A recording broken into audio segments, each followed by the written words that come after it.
You cried saying that I wasn't right, yet I was right by your side. You manipulator, playing games, your friends commentators, and I don't know what you say about our private conversations, but it's got them hating. Thanks to all the rumors you be claiming. It's cool, I'm done with you, so they can throw you a celebration. You gon' hate it when you see me with somebody living better. I'm trying to tell you that me just doing me gon' have you jealous.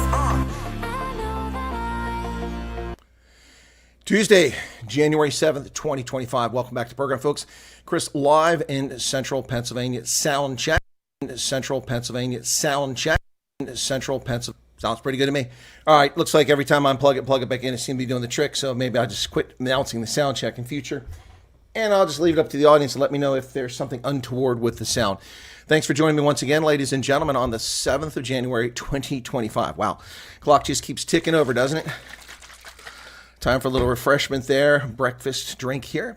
Been very busy. Didn't go to bed till, 5 o'clock this morning. Was up by 7 and did a video last night, which isn't getting much traction. I did get traction amongst the race hustlers. Posted that video about ArcelorMittal's plant in Finnegan and Newcastle and how it's going to go out of business and the reasons for it. In the video, there's no mention of ethnicity, language, culture. None of that. There's no implied statement about any of those things. There's no mention about promoting any group over any other. Simply a mention of how the African National Congress-led government has failed to do anything to prevent this from happening. And in fact, its malfeasance, its misadministration, its corruption has in fact prompted this closure through its negligence with Transnet and with ESCOM. That prompted a race hustling post on my video, a comment whining about this channel. It's beginning to get a bit amusing here, folks, at times. Now, once again, I had to go through a whole list of just a small smattering of examples of videos that I have done that actually are positive on this channel. Because once again, you know, it seems that the only way to attack me is not to attack my analysis. You never see anybody coming with analysis. If they do, it's just some nonsense. They throw some, hyperbole out there without any facts or data. But no one ever comes and refutes my comments legitimately. It's always ad hominem attacks. These days, the ad hominem attacks are, well, you're an American. What are you doing talking about South Africa? That's an American accent. It doesn't work. or it's, oh, you're just a racist. So they're not calling me that because they're worried about the lawsuits, at least for the moment. So what else are they doing? Well, they're always telling me now the big narrative is you never report anything positive. Typical. All you do is talk about bad things. What a crock manure. What a crock manure. Coming from the intellectually challenged and incapacitated who post these things. Let me just show you one of these. Tami Ntombela. Looks like a fake name because it's got FJ1SAN. Anyway, so one of these trolls who slides onto the program to comment. So here you go. Let me read the comment, and I won't read you the whole thing because the rest is just the links and such. But let me just read you their comment and then mine. And you're saying, well, why do you respond to this? Well, because it's necessary to refute this garbage from time to time. Hence this. Also, I find it entertaining. It's actually very entertaining. You know, when you're taking flack, it just means you're over the target. So, you probably can't read that, but I'll read it to you. Tanbi Ntombela, FJ1SN, an hour ago, says, typical. There's nothing positive reported by this podcast. Get used to it. South Africa is an African country. It'll be run by either ANC or EFF or MK or a coalition of the above, which are black-led. No bashing of ANC, EFF, or MK will make us vote DA or Freedom Front Plus as they remind us of 1652 to 1954, period.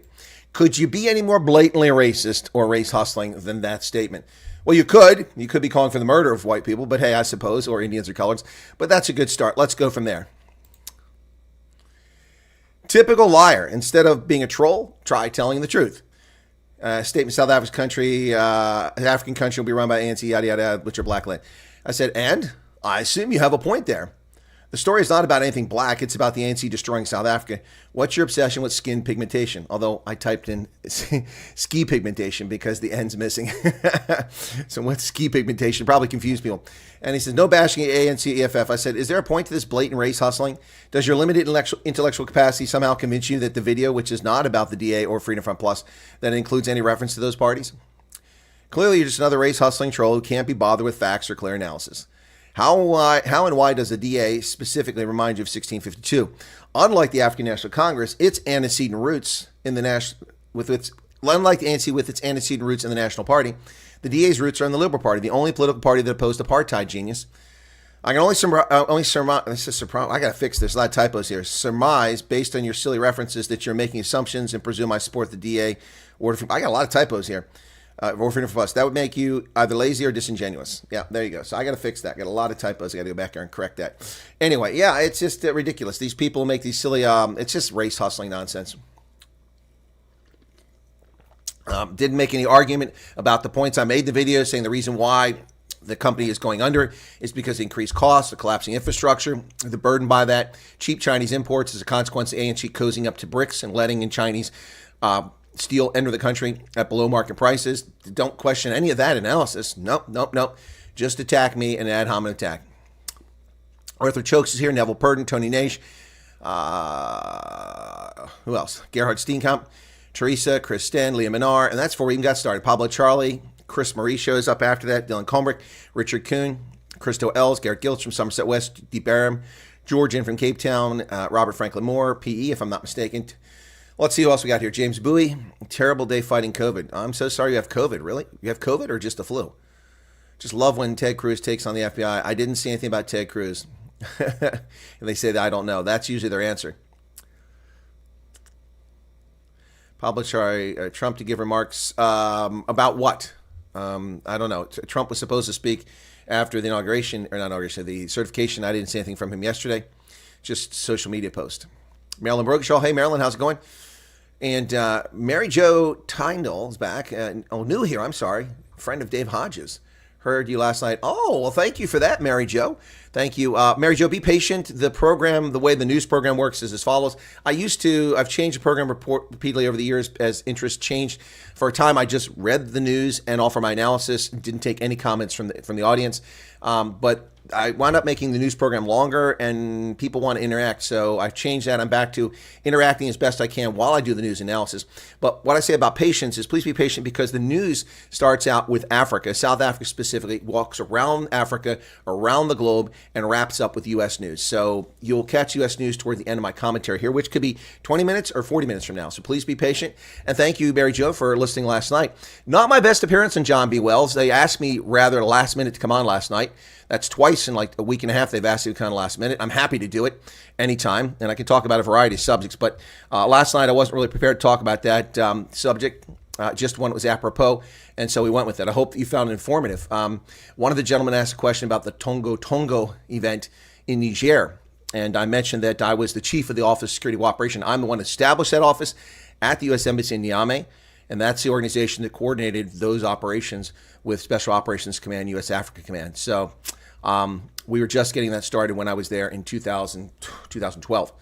So I'm the one that set that program up. So Mary Jo, welcome. Someone's got a similar name to yours. I've seen a title here before. Thank you for joining us here. Don't you know the blacks in South Africa are entitled to be racist? Nobody's entitled to be racist, Meerkat. I know you've been facetious. But the fortunate thing is that the number of racists is infinitesimally small. The problem is that the media and social media amplifies that and makes everyone think there's a racist behind every tree. There's a racist on my stoop. No, there's no racist on your step. It's just you falling for social media and fake lamestream traditional media. All right, folks, it's Nodge or Naji. What's Tony saying there? All right, to my audience, we got folks here in the States, Canada, South Africa at the moment. Where else? UK is also in here. I don't see anyone from Ireland or from China in this evening. Australia, New Zealand, it's a tough time for them to be here because it's an ungodly hour. 3 o'clock in the morning in Sydney, 5 o'clock in Wellington. Yeah, Tokyo, it's 1 o'clock in the morning. Perth, it's just after midnight, so we might get somebody popping in from there. But thanks for joining us, folks. I know Meerkat was a tongue-in-cheek. I know. I'm just teasing. All right, so Fleshin is in from Oxford. The Welshman lost in the land of the Englishmen. Well, I'm sorry. It's not the land of the Englishmen. UK is gone. It belongs to all the immigrants who now decide that mosque is on the streets of the cities of UK and that prayer time is to be done on the lawn of Church of England churches rather than at mosque. Yep. Really going to have to give you an Afrikaans lesson. What am I getting an Afrikaans lesson for? What's the Afrikaans lesson for? Neville, ek praat nie Afrikaans nie, eh? So, what am I getting a lesson in Afrikaans for? Okay, so back to the news. ArcelorMittal is shutting down its long steel operations in Newcastle and Finnegan. Is that why you're going to give me a lesson because I pronounced that town wrong? I've tried. I've been there. I can't pronounce it properly. It just doesn't make any sense. Afrikaans pronunciation is just brutal. It doesn't make any sense. It doesn't make any sense. All right, so they're shutting down. It's going to cost at least 3,500 jobs. Big news from Meta. Yes, Tony, I did hear about it, and I will cover Mark Zuckerberg's announcement. The opportunist, Mark Zuckerberg, can sense the winds are changing, and it just proves that these people don't really believe in anything that they did when they censored us. When Instagram and Facebook and Twitter and YouTube and all these clowns censored us during the leftist ascension of power during Obama and then especially during Biden's regime, it was all because they thought that's where their money would be made, by censoring people. But they're dumb as a box of rocks. How they got to be wealthy is just pure sheer luck. You know, Zuckerberg got wealthy because of luck, not because of talent. Then, of course, Mark Cuban is another moron that got lucky and has no talent whatsoever, just a hack, and he became incredibly rich. And so we have to listen to his jaws flapping all the time. But there are talented people out there. They're a little crazy too, like Elon Musk. But that's another story. We will talk about that. No, CB, when you speak Afrikaans, I do understand. Your accent is very clear. It's not like that Die West-Transvaal accent. All right, so ArcelorMittal, back to that story, ladies and gentlemen. The stock crashed nearly 30% yesterday, 27.3%. It collapsed after news that these two plants are going out of business. Bad news for South Africans, very, very bad news.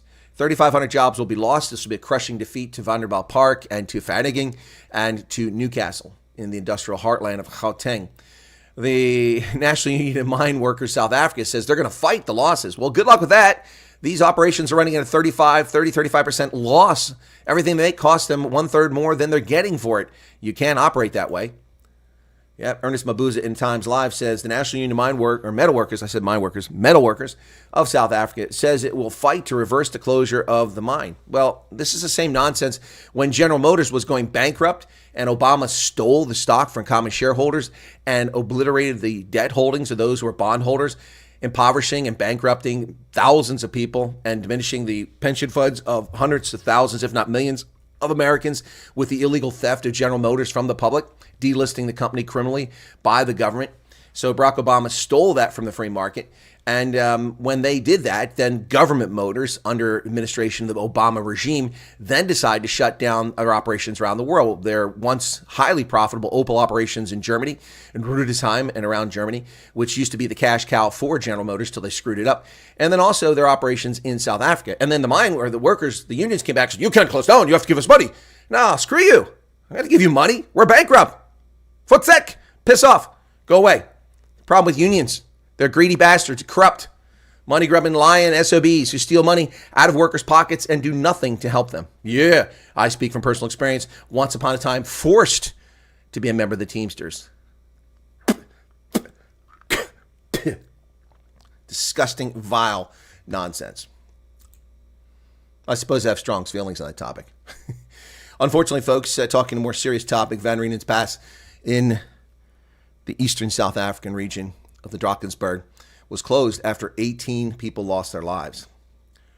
Department of Transport and Human Settlements and KZN confirmed that 13 adults and 5 children lost their lives in a crash that occurred on the N3 at around 8:30 p.m. Ladies and gentlemen, here's some good advice. Don't drive in Africa after dark. It saved my life on more than one occasion. I've been with people who foolishly decided to drive at night when I had no option but to be with them and nearly hit an elephant. Yeah, not a good move. Not a good move. A lot of stupid people on the road, especially after dark, especially a lot of drunks. 18 people dead in that Van Riemen's Pass. Been there many, many times, up and down that pass. Dangerous place, especially with all the truck traffic that's on there because the rail system's collapsed, courtesy of Transnet. That didn't go well. Supposed to make that silent. What's going on here with Something's Amazing? Chris Marie says, something's amazing. What did Mary Jo say? Dave's moderator. Okay. Well, thank you, Mary. Thank you for being here. No, it is terrible, Mary Jo. It's horrible. If you've ever driven on that pass, it's beautiful. It's scenic, but you have to slow down. It's very dangerous. They're very specific speed limits. And there are so many semi-trailers coming up the road, passing illegally, going up a massive steep upgrade and causing, you come around a curve and a truck is going 10 miles per hour. And you're going 70, which is the speed limit. It's unbelievable. So you just have to be very careful there. I consider that part of the trip always a scenic, slow diversion, and that's how I treat it. Never in any hurry there. Well, the African National Congress will hold its 113th birthday celebrations this weekend in Khayelitsha in the Cape Flats, and they've rented a stadium that seats only 2,000. Yes. Well, yes, Misty is a problem. Yes. The ANC's and Mpumalanga branches will skip the 8 January celebration tomorrow due to the small venue capacity of Mandela Park Stadium in Khayelitsha. The ANC birthday celebration will take place in a 2,000-seat stadium. Now compare that with that image of above when the ANC filled up an entire stadium. Well, not an entire stadium, but a big chunk of a stadium. Yep. Revolutionary greetings and best wishes for 2025. As we approach the January 8th celebration, you are hereby advised that after careful consideration, the PEC has taken the decision that our branches will no longer attend the event in Cape Town. The main reason is the small capacity of the venue.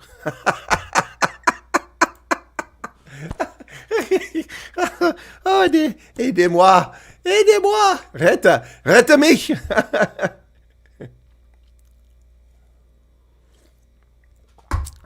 Rette mich. Yeah, so ANC Provincial Council decides that the birthday celebrations aren't big enough, so they're not going. Ladies and gentlemen, the African National Congress is imploding. It's breaking apart into its constituent parts. KZN is gone. The Western Cape is disappearing. We will see that its biggest fracture will occur. The ultimate fracture will break the ANC will be in the Gauteng province in the next 3 years. That province will completely break down, and renegade elements of the ANC, like Panyazi Lesufi, will break the party apart, and the ANC will fracture into a tiny segment of what it was. And there'll be a host of black supremacist parties that rule the roost. And altogether, if they team up, can actually get a majority at some point in the next national elections. That's the way things are going. Neville, I've not seen the video. I've not seen that video. Well, bullcrap! That's what Helen Zilla has to say about Fikile Mbalula's comments regarding the Democratic Alliance's governance in the Western Cape, and in particular of the Cape Flats, an area that the DA is responsible for because it runs the provincial government. Well, she says, BS, we do all we can for the Cape Flats. Well, having been to the Cape Flats, I question that. DA Federal Chairperson Helen Zilla has dismissed the ANC Deputy President Paul Mashatile's, it wasn't Fikile Mbalula, my apologies, it was Paul Mashatile. Accusation, because Fikile also said something, that the DA-led Western Cape government has neglected poor areas such as Khayelitsha. Yeah, he expressed the ANC's commitment to restoring hope among residents.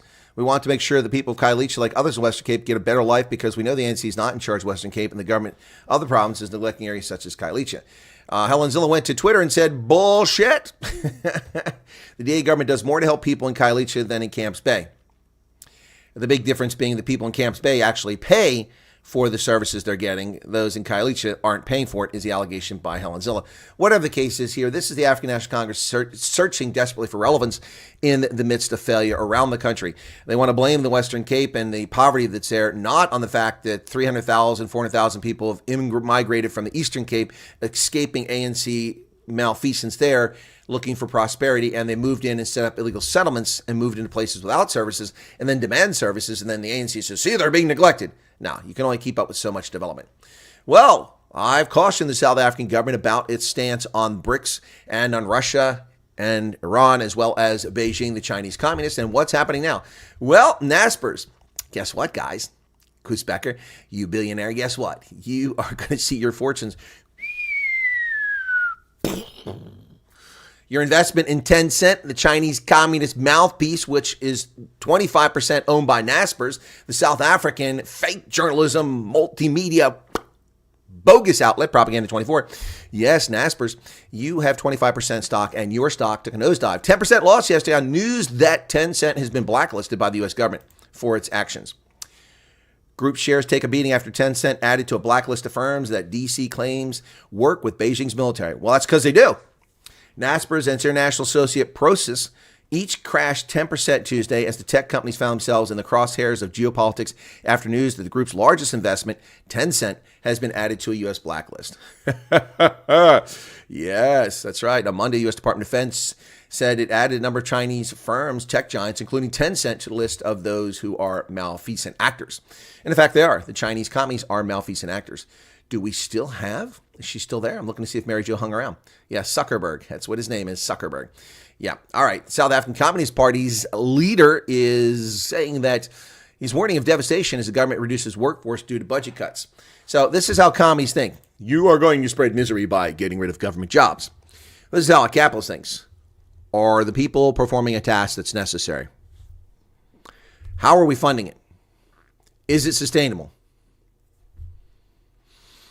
Yeah, that's what a capitalist thinks. That's what a common sense person thinks. That's what a business person thinks. But a commie's like, no, you must keep these jobs. You must keep the General Motors factory open. You must keep ArcelorMittal open and lose money. Where does the money come from? It's raining men. Oh, sorry, wrong song. It's raining dollars or rand from the sky. Watch out. Hit you in the head there. It's raining rand. No, it's not. Where does this money come from? Magically? Manna from heaven? No, you morons. You communist lunatics. If you take from somebody, you destroy. You don't improve. Nobody gets bigger. No boats are lifted when you redistribute wealth. Boats only rise on the tide of economic prosperity. And of course, the leftist argument for years was, well, it's all tied to minerals. Those who control the minerals, the natural wealth, they're the ones who control everything. Really? Really? What about the millions of tech millionaires and billionaires who have made a fortune off of ideas from their head? I mean, the apps I have on here, there's hundreds on here. Did I have to get a box in the mail? Was there a disc? Was there something mechanical I had to put? No, it's all digits sent over the internet. It's come out of somebody's head. They wrote code and created an entire business model that made money, providing a service to people. But communists don't get that. You just got to provide them jobs because they're lazy shits. South African Communist Party Saleh Mapaela warns of huge devastation as government reduces workforce due to budget cuts. Yep, South African Communist Party General Secretary Saleh Mapaela has taken aim at the government's decision to reduce the size of the public service workforce due to fiscal constraints.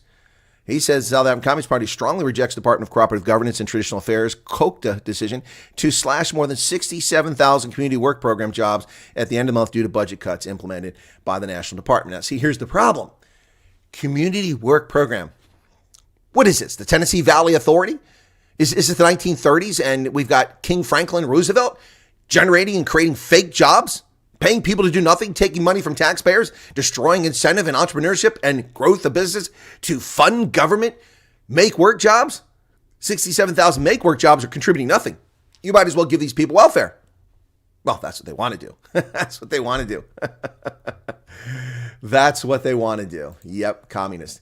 Well, here's an example of the toilet paper of record today, folks, the independent line. I did send an email. I doubt I got a response. Let me check real quick to be fair to the journalists. And to be fair, I just sent a short while ago, so I don't expect a response that quickly from the lady. Let me see when I sent this. I sent it at 9:53. That's not much time for the person to respond, so I'm not going to beat her up. And she hasn't responded, although I would appreciate a response from her. But I am going to talk about the story because it's apropos and timely. Excuse me. Well, hang in there, Mary Jo. We're going to get to a lot of American news today. So, John Steenhuisen, the leader of the Democratic Alliance, is being criticized by the independent online, the toilet paper of record, for the use of blue light escort cars. These are the VIP cars that zip around town at outrageous speeds, running over pedestrians, killing people, true story, and endangering public safety, all for privileged elite politicians. Now, until recently, the past 30 years at the national level, there's been nobody that's been privileged elite in that government getting blue light escorts almost exclusively except African National Congress. Now, in a so-called government of national unity, you have other political parties. And this story aims to imply that John Steenhuisen has lied about using blue light escort luxury cars and doesn't say it, but implies that they bought these vehicles and is doing something untoward. When in fact, every ministry has these vehicles. Steenhuisen said he's not using them. So they didn't buy them is the point. Okay. So John Steenhuisen confirms the use of blue light vehicles amidst controversy over luxury transport. Minister of Agriculture John Steenhuisen has 3 departmentally owned executive vehicles equipped with blue lights that are valued at over $2.8 million. Yeah, and the U.S. Army had 10,000 helicopters when I joined the Army. Is that my responsibility? Did I acquire them? When I became the commander of the Vicenza Military Intelligence Detachment, it was my responsibility for the millions of rand, millions of lira that we had to pay in rent for the building that we leased? No, that was done before I got there. So blaming me for it. Were these vehicles there before he took over, or did his department buy them in the 6 months since he became minister? That's not addressed in this story. Fake news. I got more fake news for you, folks. More fake news for you. It's coming up, though. Meanwhile, a horrific story of a robbery at a McDonald's. This is unbelievable. 6-year-old child dies in armed robbery at East Rand McDonald's. 6-year-old boy was shot during an armed robbery at the Meadowdale McDonald's in Edenvale, Johannesburg. Wow.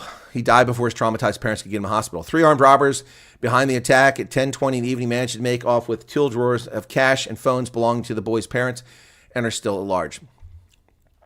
According to the spokesman for the police, Sergeant Lillian Modiga, 3 men drove up to the first window of the drive-thru and placed an order for food at 10:20. Within minutes, they canceled the order, and one of the men got out of the car and climbed through the service window and held up the staff and customers at gunpoint. A second suspect then followed through the window and fired a shot. The 2 then emptied the cash register. While this was happening, the husband, wife, and their 6-year-old son pulled up behind the third suspect who was driving the car. They noticed something was wrong and started to reverse.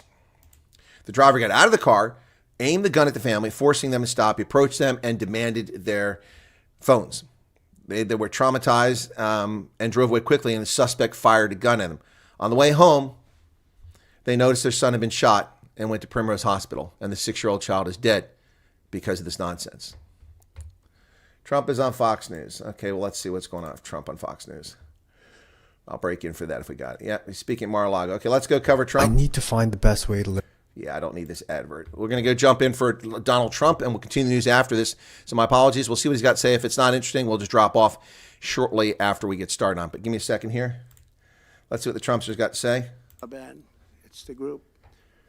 And we were doing very well. We would have been out. We would have been respected. I think it's one of the reasons it was so badly handled, that withdrawal where people are jumping onto airplanes, falling off the sides of airplanes when they're 3,000 feet in the air. And nobody's ever seen anything like that, the worst. And because of that, I think Russia went and attacked Ukraine. When they saw that, they said, these guys are incompetent. They don't know what they're doing. That's exactly what I said 3 years ago. And that's going to all end. And we have a great military. I defeated ISIS, as you know. We're in no wars. I just finished a couple. And we got also our soldiers guarding Syria and Turkey. We're in the middle. We had 5,000 soldiers there. Would have been gobbled up with 2 armies.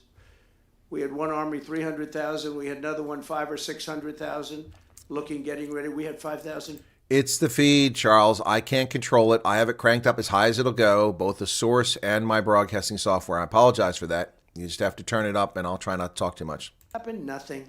I got criticized. I saved 5,000 lives, actually. And we did a great job, and we're going to do an even better job, because now we have a tremendous amount of experience. We have people that I can rely on. But the 625 million acres, people can't realize. It's like it's a quarter. It's a quarter of the surface area of the U.S. You have a house on a half an acre, or a quarter of an acre, or an acre. If you have an acre, you have a big deal. Now you multiply that by 625 million acres. It's like, feels like the whole ocean. And that's our strength, you know? People can say we manufacture, we don't manufacture. The thing we have oil and gas more than anybody in the world. We're going to have more of it, too. But they took away 625 million acres of offshore drilling. You can reverse that with a pen. Nobody else does that.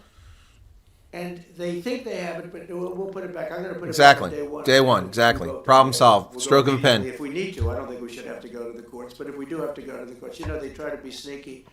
They go in and they say, remember, this is a man that said he wants the transition to be smooth. Well, you don't do the kind of things. You don't have a judge working real hard. He's putting roadblocks up. Biden is. I did nothing wrong. By the way, I did nothing, absolutely nothing wrong. Agreed. If I did something wrong, I wouldn't be standing here right now, because I've won all these cases. Nobody's ever won so many cases as I have against the Justice Department. I mean, Jack Smith had cases all over the place. People were being subpoenaed, lives were being ruined. Okay, well, I've got to interrupt Trump here very quickly. Robert, I've got to clarify something. This keeps coming up with people. The United States did not leave military equipment behind in Afghanistan. That's a misnomer. That's a lie from my side of the political aisle, who are not well informed. Congress foolishly appropriated almost $100 billion in weapons purchases and grants to Afghanistan over a 20-year period. That equipment belonged to the armed forces of Afghanistan, not to us. We didn't leave anything behind. We didn't leave anything behind. That's not true. That's a misnomer. Unfortunately, we never should have equipped the Afghan forces with Black Hawk helicopters and with advanced equipment and weaponry, and we should have simply given them AK-47s, mules, goats, and old DAF pickup trucks. That's all they needed. It's a medieval military, and that's what they deserve, not 21st century equipment. That was the mistake was made, but that we never left anything behind. Sorry, here we go. That's simply not true. It's not true. I believe in the truth, and I'll give you the facts. It's been a story that's been circulated by the right for years, and they got it wrong. We never should have given that equipment, but for 20 years, the American people sat on their houses and said nothing while Congress appropriated tens of billions of dollars per year, just like this crap in Ukraine for the past 3 years. Americans have said jack squat about it. I'm one of the few people with a voice against it. Yeah, anyway, Doug McGregor's another voice against it. The left, as we call them, the radical left, they have a way, they play the ref, and they play it very hard. They play the ref. They go and say horrible things about judges and prosecutors. And some judges and prosecutors say, look, the only way I'm going to get these people off my back is to give victory to them.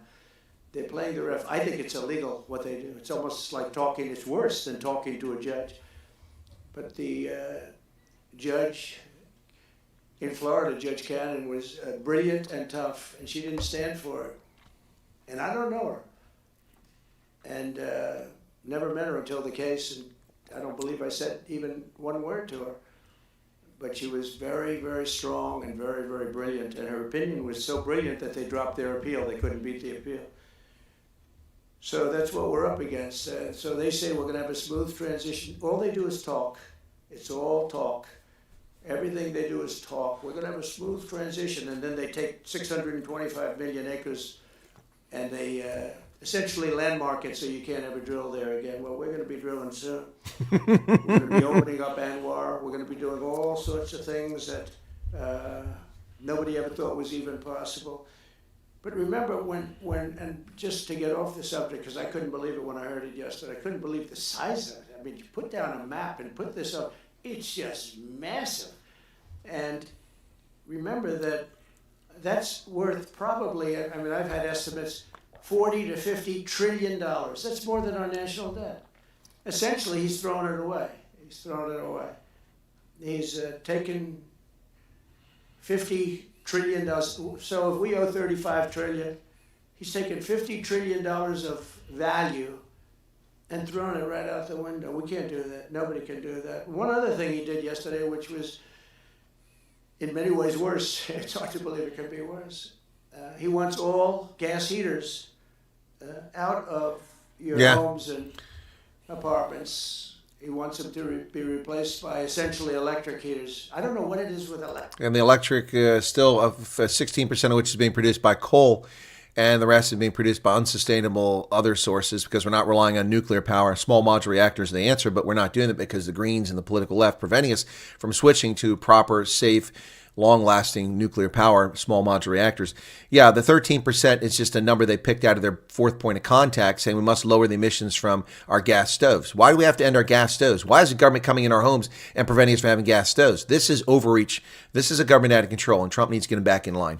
The electric and the source is plentiful. They're much cheaper to operate. They're much better. They work much better. They look much better.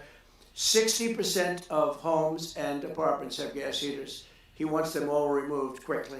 Yep. These people are crazy. There's something wrong with them. They are crazy. There's something wrong with them.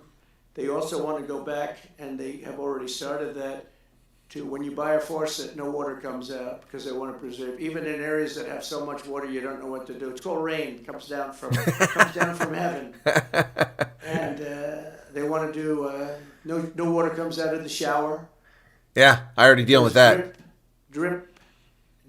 Can't flush the toilets. You're in the shower 10 times as long, you know. Exactly. No water comes out of the faucet. You want to wash your hands. They want to go back to even stronger than what they have right now. As you know, I ended that policy. You can have all the water you want. Makes no difference. Especially in certain areas, we have so much water, we don't know what to do with it.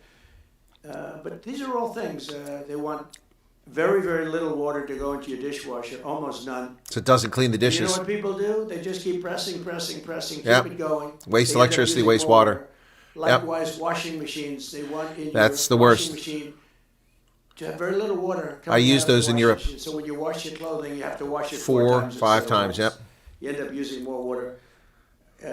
We're a party of common sense. Yep. And things that I'm telling you now is really all about common sense. On January 20th, we'll turn the economy around very quickly because right now we are When I think of our economy, I think about inflation. That's what we have. We have inflation, I believe, at a level that we never had before. There's never been anything like it. Since the And 70s. over the next 4 years, the United States is going to take off like a rocket ship. But really, it's already doing it.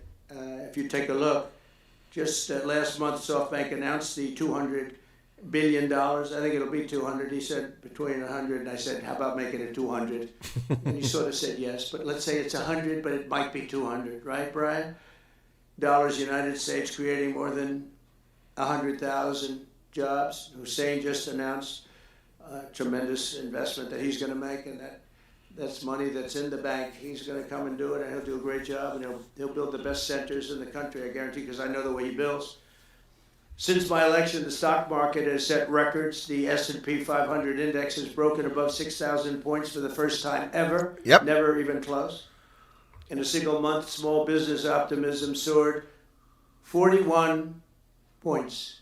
Wow. It's not a 41. It went up 41 points. And that's the largest in the 39-year history of Tracking the that group data. that does it. According to Gallup, the American people's confidence in the economy has just surged to the highest level in history. That's why I have a news conference like that. I take the greatest business leaders in the world. I say, hey, do you want to say you're going to invest the money? They're not looking for news conferences. They're saying, what am I doing here? They go in and they invest money, but it's good. Collaboration is key for team success. Sorry about that, folks. So we've done this all in 2 months of not being there. You know, we haven't been there. And it's pretty amazing, and we think we're going to do some really great things, really great things. We're being respected again all over the world. The Panama Canal is a disgrace, what took place at the Panama Canal. Jimmy Carter gave it to them for $1. Yep. And they were supposed to treat us well. I thought it was a terrible thing to do. It was the most expensive 38,000 lives. structure ever built in the history of our country, relatively. It would be the equivalent of substantially over $1 trillion today. Yep. We lost 38,000 people. Think of it, 38,000 people, they died from malaria, mosquitoes. Yep. They were unable to stop the mosquitoes. They paid people 5 times more to take the job. Many of those people died. We gave it away for $1. Yep. But the deal was that, you know, they have to treat us fairly. They don't treat us fairly. They charge more for our ships than they charge for ships of other countries. They charge more for our Navy than they charge for navies of other countries. Yep. They laugh at us because they think we're stupid, but we're not stupid anymore. So the Panama Canal is under discussion with them right now. They violated every aspect of the agreement, and they've morally violated it also. And they want our help because it's leaking and not in good repair. And they want us to give $3 billion to help fix it. I said, well, why don't you get the money from China? Because China's basically taken it over. China's at both ends of the Panama Canal. China's running the Panama Canal. And they come to see this Biden, this guy who should Bought and paid never for a have Chinese operative. allowed even to run for president. Oh, yeah, Mary Jo. Of course, she shouldn't have either, because that never happened. It had to be 2 people, not 1. But they want $3 billion to fix the Panama Canal that's run by China and makes a lot of money, China. One of the most profitable structures ever built, because you have ships lined up back to Florida, frankly, and they just keep going through. The numbers are staggering, $500,000 to $1 million a ship. And they took it away from us, meaning we gave it to them for $1. But not going to happen. Let's talk about What Greenland. they've done to us, they've charged us, they've overcharged our ships, overcharged our Navy. And then when they need repair money, they come to the United States to put it up. We get nothing.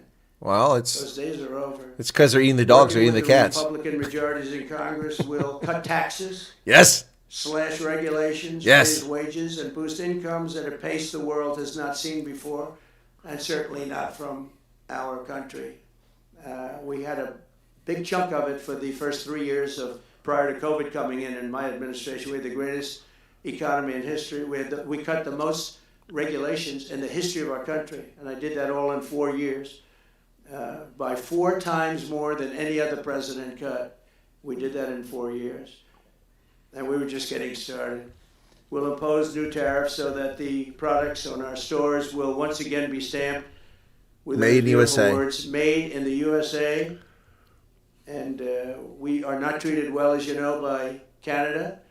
Canada is subsidized to the tune of about $200 billion a year, plus other things. They don't essentially have a military. They have a very small military. They rely on our military. It's all fine, but you know they got to pay for that.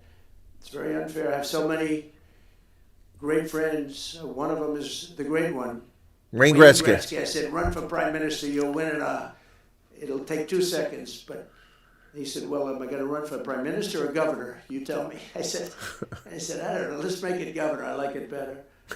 But no, something's going to have to be done. Same thing with Mexico. We have a massive deficit with Mexico, and we help Mexico a lot. They're essentially run by the cartels. Overseas territory, Pablo. And, can't let that happen.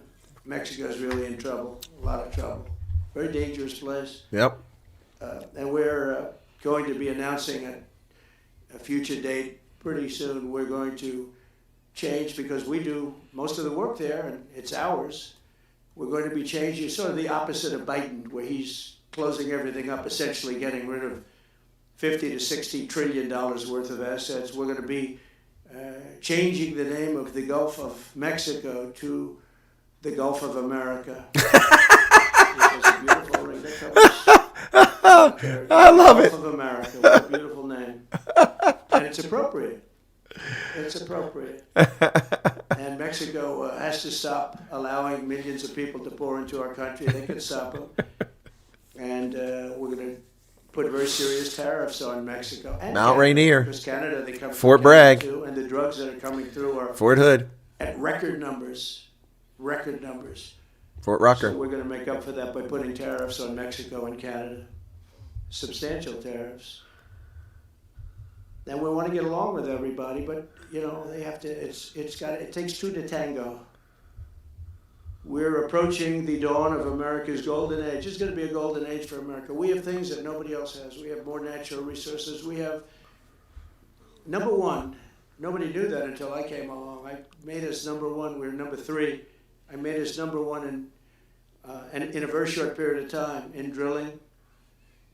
And you know, you can talk about windmills. They litter our country. They're Yep. littered all over our country, like dropping Albatrosses. paper, like dropping garbage in a field. And that's what happens to them because in a period of time they turn to garbage. Most expensive energy ever. They only work if you get subsidy. The only people that want them are the people that are getting rich off windmills, getting massive subsidies from the U.S. government. Yep. And it's the most expensive energy there is. It's many, many times more expensive than clean natural gas. Yep. So we're going to try and have a policy where no windmills are being built. You know, off the coast of New Jersey, they want to build like 200 windmills. The people are going crazy. Nobody wants them, and they're very expensive. They don't work without subsidy. You don't want energy that needs subsidy. Energy is a good business. You don't need subsidy. But when you build these massive towers, and they're 25 stories tall, 40 stories, they have Yep. 170 stories tall. The blades, they take 3 ships to ship them. It's crazy. They're dangerous. You see what's happening up in the Massachusetts area with the whales, where they had 2 whales wash ashore in, I think, a 17-year period. And now they had 14 this season. The windmills are driving the whales crazy, obviously. And they had actually over, I think, 125 or something over a number of years. And we don't want that to happen. It's a disaster. It's amazing the way a true environmentalist would say, oh, we love wind. It sounds good, but that's about where it ends. You know, after 10 years, you have to redo them. And what happens is they don't do that. They let them stand and they rust, and they say, because of the environment, I'm not a believer in this, but they say you can't, because it's a certain fiberglass, that the blades cannot be buried in earth. That's It can't be recycled, that's for sure. What do you do with them?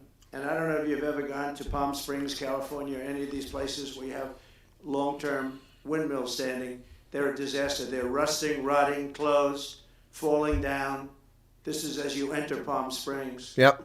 And they put new ones next to them because nobody wants to take them down, because why should they take them down? It's very expensive to take them down, and you can't do anything with them because the blades, you can't bury them because of the environmental protection. We'll look at that. Doesn't make sense, but that's what they say. So we are Hey, at the Joan Cherry. beginning of a great, beautiful golden age of business. And I think we're also at a golden age of common sense, because everything I'm saying to you, from a simple water faucet that doesn't allow water to come out appropriately, to all of the other elements of what we do and what we're going to do, to take $50 to $60 trillion off our country's balance sheet because some man that has no idea what he's doing, has no idea. You know it, I know it, the Democrats know it. What they did is a crime by allowing that to happen. And I'll bet you, if you asked them today, how much acreage did you submit? Essentially, did you destroy? You destroyed the economic viability of drilling in the ocean. And with AI coming along and all, you know, a lot of people don't realize that AI is going to be a big thing, but you'll need double the electricity at least that we have right now. So right now just we like produce crypto. electricity for many, many different things. AI is a very big deal. Consumer of in terms the electricity. future. China is already building electric facilities, big, bold electric facilities. And you know how they're being fired up? With coal. Coal. They're being fired up with coal. 350 new plants per year. And we're going to build bigger and better ones. People like Hussein that are doing the same thing as he is. I bet they don't do it as well because I know how he does it, but they're doing a lot of things. The problem is they can't get their permits because I say build the plant with the building. So with the structure, build the plant, because you're going to grids are old. So they said, that's a great idea. In other words, build your electric facility alongside of your plant. And you could have extra output if you want, because once you build it, you can make it larger pretty inexpensively. You could have extra output, which you'll sell to the public, but build it with the plant, and people are loving that idea. So we're going to have a lot of fun making America great again, and it's going to happen, I think, very, very quickly. It's already happened. So I would say this, and this has been pretty openly reported by the news. There's never been anything like what's happened in the last, since we won the election, couple of months since we won the election, the whole perception of the whole world is different. People from other countries have called me, they said, thank you, thank you. Yep. The perception of the whole world is different. We're going to have to settle some big problems that are going on right now. We're going to have to settle up with Russia, Ukraine. That's a disaster. I look at numbers every week, the number of people being killed in that war. People don't know, mostly soldiers now. But the towns have been obliterated. This was a Biden fiasco that he got. That should have never happened. Yep. If we had a real president, if we had a president that knew what he was doing, Russia would have never, ever gone in. We never went in when you were They president. go in and we have a mess. The cities are all blown up. The people have largely left. And the soldiers are killing each other at levels that haven't been seen since the Second World War. Statement of fact. So we'll have to get that one straightened out too. That's a tough one. Much tougher than it would have been before it started, I can tell you that. A deal could have been made just by an average deal maker. Deal could have been made on that. So thank you all for coming. We'll take a couple of questions. Yeah. Go ahead, please. Chris, thank you. Wanted to touch on the world on fire that you mentioned, but let's start, if we could, with your references to Greenland and Panama. Greenland, Panama Canal, wants to talk about. Can you assure the world that as you try to get control of these areas, you are not going to use military or economic coercion? No. And can you tell us a little bit about what your plan is? Are you going to negotiate a new treaty? Are you going to ask the Canadians to hold the vote? What is the strategy? Yeah, And then I if can't that's assure you, you're talking about Panama and Greenland. No, I can't assure you on either of those two.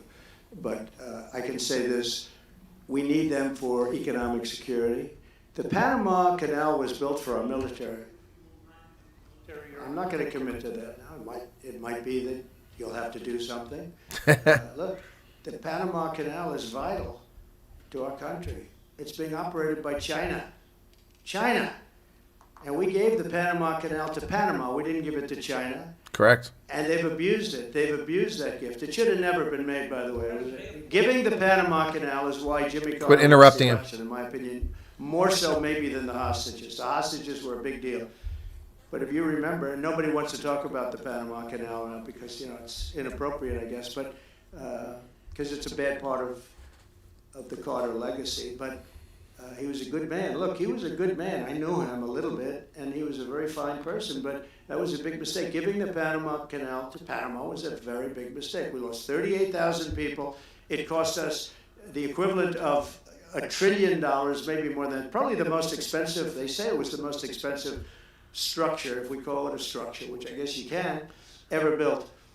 And giving that away was a horrible thing. And I believe that's why Jimmy Carter lost the election, even more so than the hostages. Those two things. If I could follow up on Ukraine and Iran, the two negotiations you'll be heading into. On Ukraine, you said just before it's a lot more complicated now. Much more complicated. Do you believe... Because it would have never started. Right, but it has started.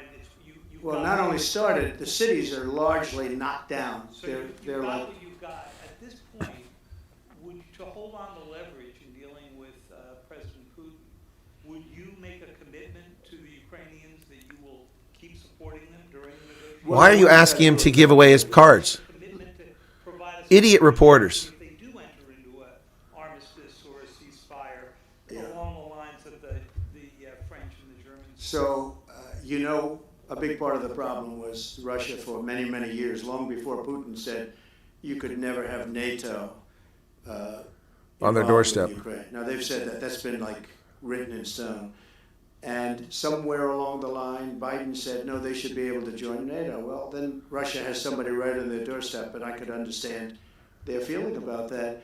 But there were a lot of mistakes made in that negotiation. Yep. And when I heard the way that Biden was negotiating, I said, you're going to end up in a war. And it turned out to be a very bad war. And it could escalate. That war could escalate. Tactical to be much nukes. worse than it is right now. They can never join NATO. Well, my view is that it was always understood. In fact, I believe that they had a deal, and then Biden broke it. They had a deal, which would have been a satisfactory deal to Ukraine and everybody else, but that Biden said, no, you have to be able to join NATO. No, Minsk And agreement. it's always been, and nobody knows more about NATO than I. You know, years ago when I first started this, I didn't know too much about NATO, but I got it right anyway. I said they're taking advantage. I'm the one that got, and the Secretary General was here, as you know, 2 weeks ago, saying that if it weren't for me, NATO wouldn't even exist right now, because I raised from countries that weren't paying their bills. They still At that aren't. time, 28 countries, 20 of them were not paying their bills, 21 to be exact. They weren't paying, or they were paying a very small portion. And I raised over $680 billion. That was the number he gave, by saying, if you don't pay, we're not going to protect you. Yep. And as soon as I said that, the money came pouring in. But Obama Still could have isn't said coming it. in from Germany. Other people could have said it. Bush could have said it. Nobody said it but me. I took a lot of heat. They said, oh, that's a threatening statement. Well, they weren't paying their bills. I said, we're not going to protect you if you're not paying the bills. So, in a true sense, I saved NATO, but NATO's taken advantage of us. And one of the problems that I have, and I've said it openly, I said it to President Zelensky, Europe is in for a tiny fraction of the money that we're in. Now, whether you like that situation or not, Europe is much more affected than the United States. We have a thing called Right. the ocean in between us, right? Why are we in for billions and billions of dollars more money than Europe? Right. And you know, they're a similar size, a little smaller, but they're a similar size economy as the United States when you add them up. And yet Europe is in for a Fraction of what we've done. small fraction of the number the United States is in. 250 now, Biden billion. could have called them up during the term. That's what I did. I said, you have to pay your bills. And they all, one stood up. I won't say who, you'll probably have it, because the papers, the media hated to report on it. But a prime minister stood up from a country, you know, our famous meeting of 28 nations with no press, no anybody in the room. He stood up, he says, does that mean if we don't pay our bill, and at that point it was 2%, it should be 5%. Nah. It should be 5%. 3%. not 2%. 3%. But at that point it was 2%, but many people didn't pay. Some people didn't pay anything. But many people were way, including Germany. Germany was at less than 1%. They were at 0.7% of GDP. Well, I think NATO should have 5%, yeah. Well, you can't do it at 2. I mean, at 2%, every country, if you're going to have a country in a regular military, you're at 4%. I think they should be, they're in dangerous territory. I think you should be, they can all afford it, but they should be at 5%, not 2%. I'm the one that got them to pay 2%. And they're still not paying it, some of them. A gentleman stood up, a prime minister stood up, and he said to me, "Sir, could I ask you a question? You're saying we have to pay our bills. If we don't pay our bills, will the United States protect us from Russia?" I said, "If you don't pay, you mean you're delinquent?" He said, "Yes." He said, "If you're delinquent, we will not protect you." I took a lot of heat. Although it was somewhat closed door, I took a lot of heat from the media. And you know what happened? The money started pouring in. That's why NATO has money. And the Secretary General said it was the most incredible thing he had ever seen in a negotiation.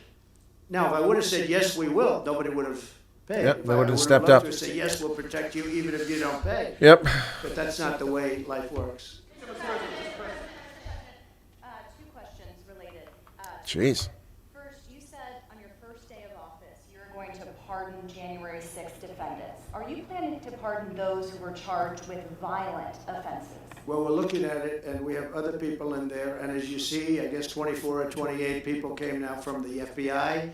That came out very quietly. Nobody reported it, but they had people in some form related to the FBI. They had 4 or 5 people that were strongly related to the FBI. We have to find out about that. We have to find out about Hezbollah. We have to find out about who exactly was in that whole thing, because people that did some bad things were not prosecuted. I see it all the time, and you see it too. People that were doing some bad things weren't prosecuted, and people that didn't even walk into the building are in jail right now. Yep. So we'll be looking at the whole thing, but I'll be making major pardons, yes, please. Please. On Jack Smith's report. Good afternoon, Mr. President. It's good to see you again. 2 questions about Syria. That's and rude. the ongoing war in Gaza. About Syria, the Pentagon disclosed last month the U.S. has some 2,000 troops in Syria. That's almost double the number initially we were told of 900. Will you keep that troop capacity the same upon taking Well, I over? won't tell you that because it's part of a Exactly. strategy. But Thank you very much. I will say it was Turkey. Turkey's been after that country in different names and different forms and shapes for 2,000 years. Since they lost it in Those 1918. people that went in are from Turkey. And President Erdogan is a friend of mine. He's the guy I like. Terrible Respect. freaking He fascist. respects me also. He's the one that didn't go after certain people after I requested that he not. You know who I'm talking about, the Kurds. I don't know how long that's going to, because they're natural enemies. They hate each other. But he didn't do that yet. And he didn't do it in the past also. He started, and I said, "Please don't do that," and he didn't do it. So, but if you look at what happened with Syria, Russia was weakened, Iran was weakened, and he's a very smart guy. And he sent his people in there through different forms and different names, and they went in and they took over, and that's the way it is. Yep.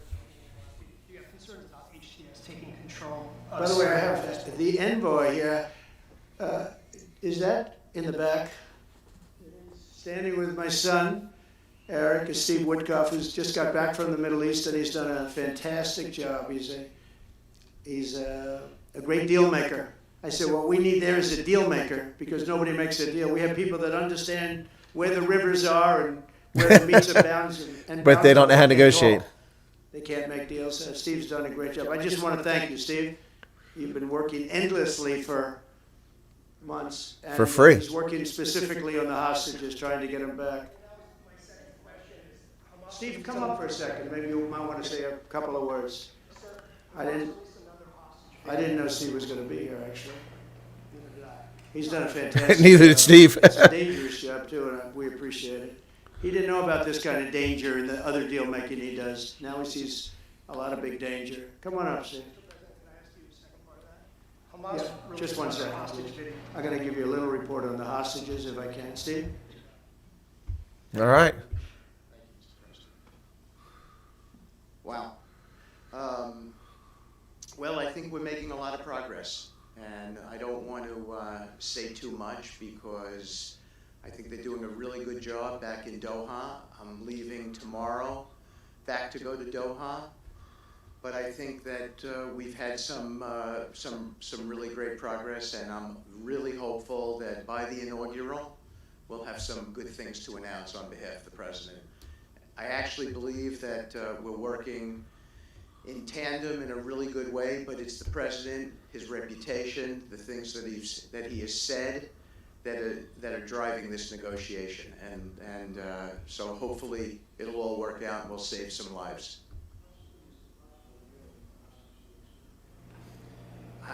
I believe we've been on the verge of it. I don't want to discuss sort of what's delayed it. There's no point to be negative in any way.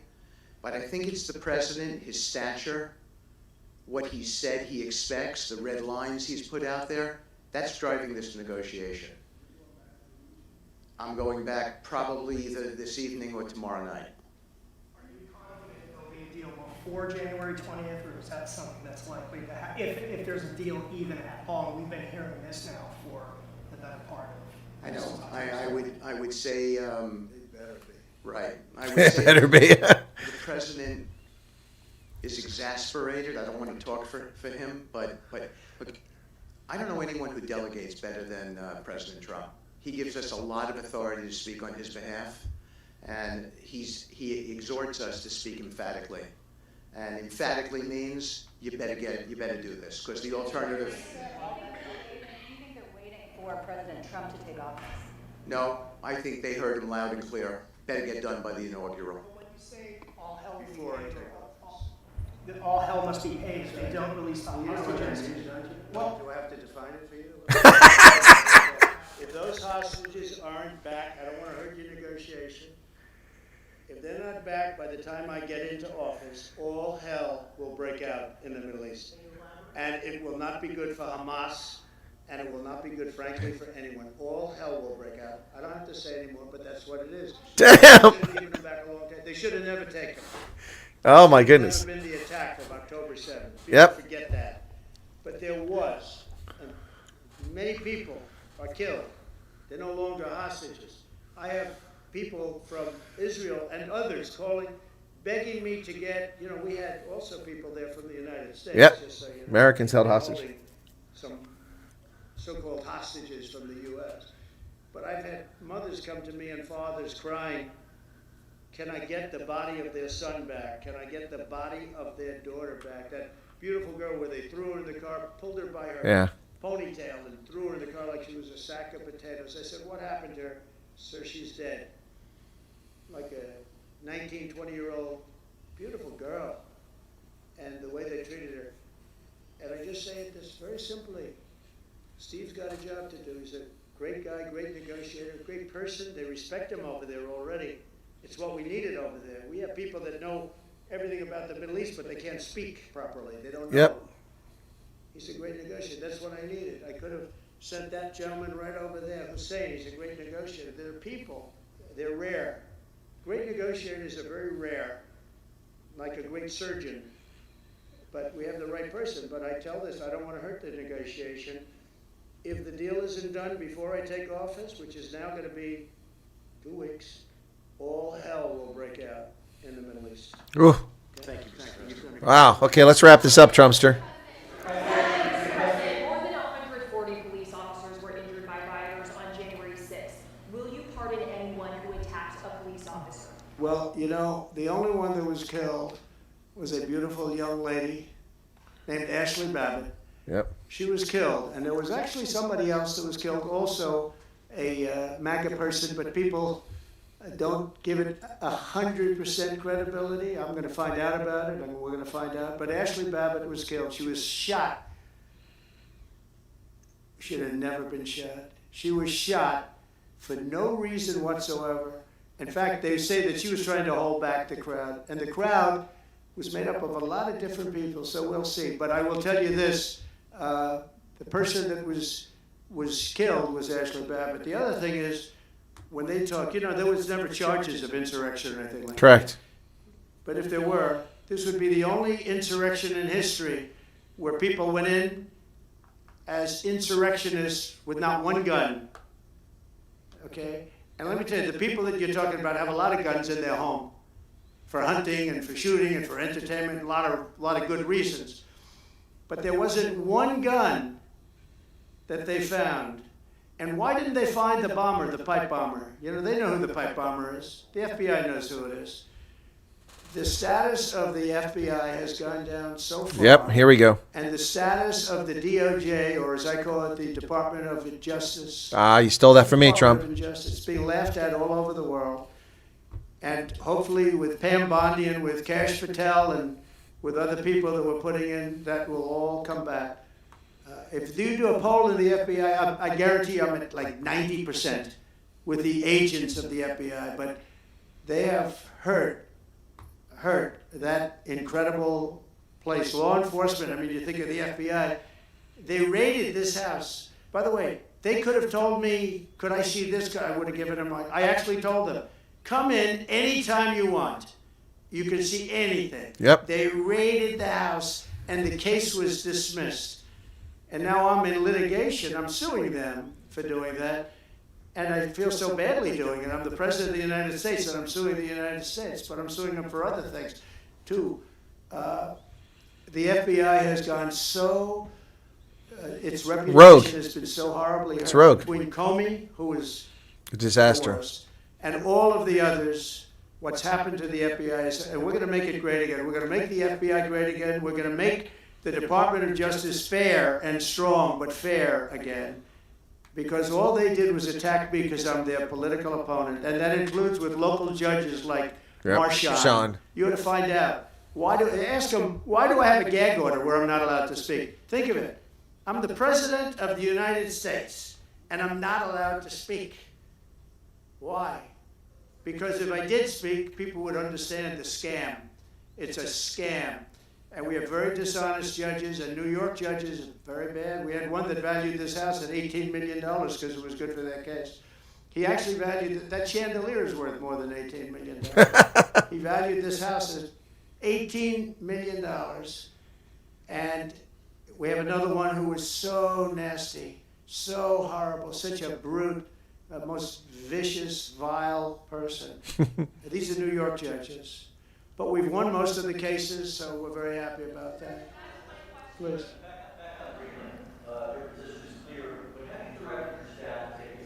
Back to Greenland. And can you elaborate again? You didn't rule out military coercion.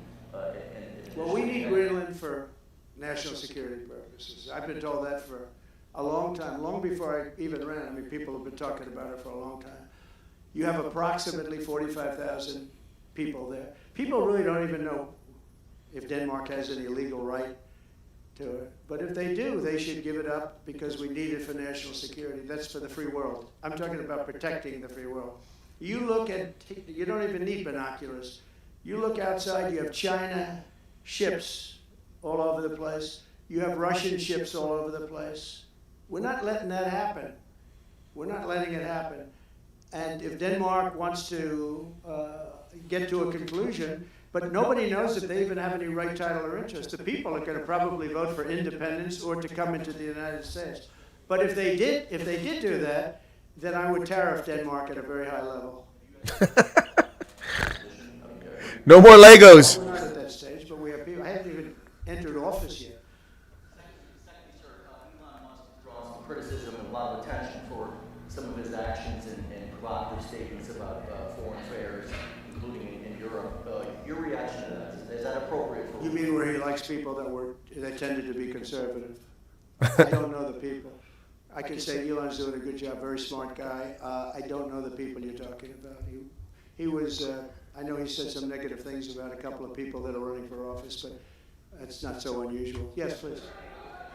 I wanted to ask you about Ukraine and Putin. How soon do you anticipate going to meet with Putin to discuss the Ukraine situation? Well, I can't tell you that, but I know that Putin would like to meet. I don't think it's appropriate that I meet until after the 20th, which I hate, because every day people are being, many young people are being killed. Soldiers. Yep. The land is very flat, and hundreds of thousands of soldiers from each, many hundreds of thousands from each side are dead, and they're laying in fields all over the place. Nobody to even collect. There's landmines all over. It's a disaster. But it's very flat. It's great. It's farmland, and it's very, very flat. And the only thing that stops a bullet is the human body. And the human body is stopping a lot of bullets. I hope to have 6 months. No, I would think, I hope long before 6 months. Look, Russia's losing a lot of young people, and so is Ukraine. And it should have never been started. That's a war that should have never happened. I guarantee you, if I were president, that war would have never happened. Who would you like to nominate to replace Michael Barr as vice chair of the President? I'll be announcing somebody. Mr. President, if we were to work under the assumption that you're serious about making Canada a 51st state of the United States, the leader of the Conservative Party in Canada said, under no circumstance will it ever be the 51st state. Maybe he won't win, but maybe he will.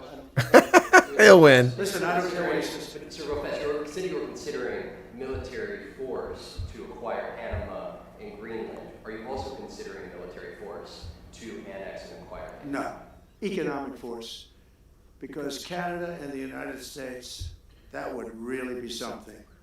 You get rid of that artificially drawn line, and you take a look at what that looks like. And it would also be much better for national security. Don't forget, we basically protect Canada. But here's the problem with Canada. So many friends up there. I love the Canadian people, they're great. But we're spending hundreds of billions a year to protect it. We're spending hundreds of billions a year to take care of Canada. We lose in trade deficits, we're losing mass. We don't need their cars. You know, they make 20% of our cars. We don't need that. I'd rather make them in Detroit. We don't need the cars. We don't Lower need their taxes. lumber. We have massive fields of lumber. We don't need their lumber. We have to unrestrict them because stupid people put, restrictions on, but I can do that with an executive order. We don't need anything they have. We don't need their dairy products. We have more than they have. Maple syrup? We don't need anything. So why are we losing $200 billion a year and more to protect Canada? And I said that to, as I called him, Governor Trudeau. I said, listen, what would happen if we didn't subsidize you, if we didn't, because we give them a lot of money. We help them. As an example, we're buying icebreakers, and Canada wants to join us in the buying of icebreakers. I said, we don't really want to have a partner in the buying of icebreakers. We don't need a partner. But no right. Here's what we have. We have a right not to help them with their financial difficulties because we owe $36 trillion still. We're going to start knocking it out pretty fast, but we're going to be able to do it because of energy and other things. But no right. But why are we supporting a country $200 billion plus a year? Our military is at their disposal. All of these other things, they should be a state. That's why I told Trudeau when he came down. I said, what would happen if we didn't do it? He said Canada would dissolve. Canada wouldn't be able to function if we didn't take their 20% of our car market. They send us hundreds of thousands of cars. They make a lot of money with that. They send us a lot of other things that we don't need. We don't need their cars, and we don't need the other products. We don't need their milk. We got a lot of milk. We got a lot of everything. And we don't need any of it. So I said to him, well, why are we doing it? He said, I don't really know. He was unable to answer the question. But I can answer it. We're doing it because of habit. And we're doing it because we like our neighbors, and we've been good neighbors. But we can't do it forever, and it's a tremendous amount of money. And why should we have a $200 billion deficit and add on to that many, many other things that we give them in terms of subsidy? And I said, that's okay to have if you're a state. But if you're another country, we don't want to have it. We're not going to have it with European Union either. European Union, we have a trade deficit of $350 billion. They don't take our cars. They don't take our farm product. They don't take anything. They take our natural gas. We're not going to have it with them either. Brian, go ahead. Yes. Happy New Year, by the way. Thank you. I want to comment. Many Americans are angry that we're sending millions of dollars every month to the Taliban. Do you anticipate? It's not even believable. Billions of dollars, not millions, billions. We pay billions of dollars to essentially the Taliban, Afghanistan. And that's given by Biden. That's the same man that took away $50 to $60 trillion worth of value from the United States. Yep. Probably our most valuable asset. Took away our most valuable asset. This can't be allowed to happen. We are now a nation of common sense. When he does that, 625 million acres This can't be allowed to happen. Thank you for the information. Most other people probably knew about it, but they wouldn't have told me, right? On the campaign trail, you vowed to bring down the prices at grocery stores very fast. Yeah, we will But do then it fast. you recently told Time Magazine that bringing down prices would be very hard. So what can the American people expect when you get into office? It's always hard to bring down prices when somebody else has screwed something up like they did. We'll bring them down, we'll get them down. Energy is going to bring down prices. We're going to have a lot of energy, and energy is what brought it up. Energy and their bad spending is what brought it up, and energy is going to bring it down. We're going to have prices down. I think you're going to see some pretty drastic price reductions. As an example, food, bacon, ham, apples, eggs, has gone through milk. It's one of the reasons I won. So as you know, like I said, inflation was one of the reasons I won, but I think the biggest reason I won was the fact that they are allowing prisoners to come into our country.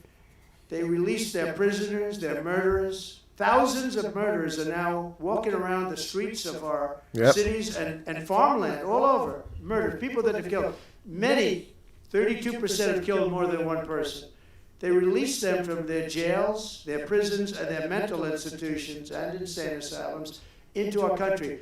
I believe that's the reason we got such a large vote. All right, maybe one or two more questions? Yeah, please, go ahead. Go ahead, Coey, you go. So, can you, President Carter is late in state today in Washington. You had some harsh words for him about the Panama Canal. Is there any disconnect there? Do you feel a little bit bad about doing that on this day? No. Oh, shut up. Mr. Man, I disagreed with his policy. And he complimented him. Giving So away shut the up. Panama Canal was a good thing. Idiot I think it reporter. cost him the election. That and the hostages. I actually think that was a bigger factor because that's a deal that just should not have been made. But again, this was a question that was asked of me. I didn't bring it up. I didn't want to bring up the Panama Canal because of Jimmy Carter's death. But people don't bring it up. You people brought it up. You and other people have asked me about it. No, it's a deal that I was very strongly against. I was a young guy when this took place, but just why would we spend all of that money, lose 38,000 people to malaria, the mosquito? They were dying. It was horrible what was happening. They paid them 4 times more than they would make in the United States, but they knew they were going to go over there and die. And they died in the jungles of malaria. There was nothing we could do to stop it. 38,000. And then we gave it away for $1. Last question. Come on. Congress, you appeared to open the door in your radio interview yesterday for a 2-bill approach. Is it still your preference for one big, beautiful bill, as you have said? Well, I like one big, beautiful bill, and I always have, I always will. But if 2 is more certain, it does go a little bit quicker because you can do the immigration stuff early. Now, you have to understand, for immigration and for the wall, we won the case on the wall. You know, they tried to sell the wall for 5 cents on the dollar, by the way. And we had, fortunately, a judge that stopped that. But they were already discarding the wall. And 5 cents on the dollar, and you know what they were doing? They were calling us up and saying, we'll sell it back to you at 200 cents. In other words, double what we paid for it. So they were going to buy it from this guy for 5 cents on the dollar. They were making deals. And fortunately, we had a very smart judge that stopped it cold. I think he called for an investigation, too, and he should. But think of it. They were selling the wall that was exactly the wall that the Border Patrol wanted. That was designed by them. Steel, concrete, rebar, exactly as they want. Very, very heavy steel, very powerful steel, hard to cut. Very, very heavy 7,000-pound concrete, which is a very strong concrete. Everything was top of the line. Very expensive. Would be double what we paid for it then. Yeah, after the inflation now. 6 years ago. But let me just tell you, they were selling it for 5 cents on the dollar to people, and those people were calling us, asking us to pay them 200 cents. All right, come on, let's wrap it up, it's Trump. It's a good deal because we can have it immediately. And you know what immediately is? Just leave it in place. No, the papers haven't written that, though. That deal is like all the other things that these people do. These people either hate our country or they're very stupid. And I don't believe they're stupid because nobody can cheat on elections like they cheat and be stupid. They either hate our country or they're stupid. So remember what I said because nobody wants to report it. They were selling the wall for 5 cents on the dollar and trying to resell it back to us for 200 cents or less, but for 200 cents on the dollar. Yep. That's a nice return. coincided to website.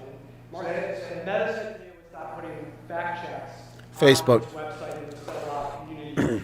Well, I watched their news conference, and I thought it was a very good news conference. I think they've come a long way. Meta, Facebook. I think they've come a long way. I watched it. The man was very impressive. I watched it on Fox. Quit interrupting him. Jesus.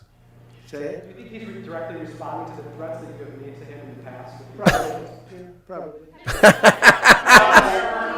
Last time you were here, you were asked a question about the U.S. possibly launching a preemptive strike on Iran. You said you wouldn't answer that question. On who? Obviously, on Iran. The U.S. launching a preemptive strike on Iran's nuclear facilities. And I said, I don't talk about it. It's a military strategy. But it is a legitimate question. It's not a legitimate question. Because only a stupid person would answer it. It's a military strategy, and I'm not answering your questions on military strategy. All right, one more. Brian, go ahead. Brian.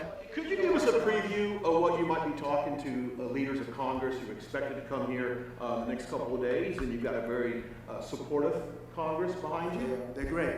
So we have a wonderful Republican Congress. We have a leader that I have a lot of confidence in. I think he's going to be hopefully a great leader, a great speaker. And we have a leader, by the way, in the Senate I think has been great. John Thune has been doing a fantastic job. I don't trust But it Thune. goes through the House first. And the question is whether or not we do the two bills, the one bill. And, look, I can live either way. I like the idea of the one big bill, but I can live either way. It's full of pork. Watch. They'll be coming down. The senators also will be coming down, and then ultimately we'll be meeting in the White House in a few weeks. But right now, this is the winter season. They sort of call this the winter White House. It was built, I don't know if you know this, Marjorie Meriwether Post and E.F. Hutton built this. It was the greatest of all the estates in our country. And I saved it, and I got a lot of credit for saving it. Most of these big, great houses have been knocked down in Palm Beach. Just about all of them, actually. And they, you build 10 mansions on one site. But we saved it. But this was built as the Southern White House. And she gave it to the government. And, by the way, Jimmy Carter gave it back. He said it's too expensive for the United States. Yep. I didn't realize that. That's it. No more questions. Jimmy Carter, Nixon was through Watergate. He came down. Nixon came here once, and he thought it was incredible. But he had a thing called Watergate, if anybody remembers that. And so he had other things on his mind, to put it mildly. And Jimmy Carter felt that it was too extravagant for the country. So fortunately for me, he gave it back to the foundation, and I bought it from the foundation. Come on, that's it. Let's go. Jeez. Some Republicans say in trade for a massive bill that you and they share the interest in, they want to see big spending cuts. Do you agree with that? Well, I'm okay with spending cuts. I like spending cuts. I'm on the record for spending cuts. And the debt ceiling was given to us. It shouldn't have been, but it was put in our lap. And what I want in terms of debt ceiling isn't the ceiling. I just don't want to see a default. That's all I want. I never talked about spending more money necessarily than all I want to see is no default. Because nobody knows what would happen if there was a default. That would be disastrous. It's also unconstitutional. And it could be nothing. But that was put into our lap. And it shouldn't have been, but it was. And so we'll handle it. But debt ceiling is not about raising a lot of money. It's really just about extending it. I just want to see an extension.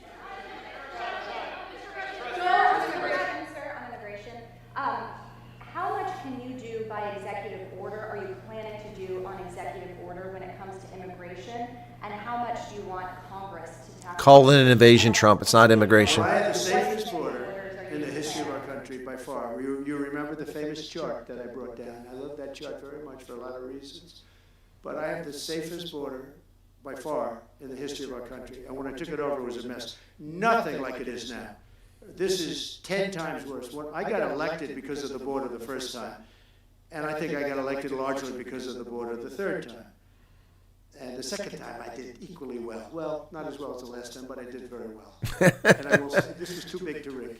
You know the expression? Too big to rig. They couldn't do it. They tried, but they couldn't do it. I didn't get very much from Congress at all. I just said that we're being invaded, and I took the money out of the military.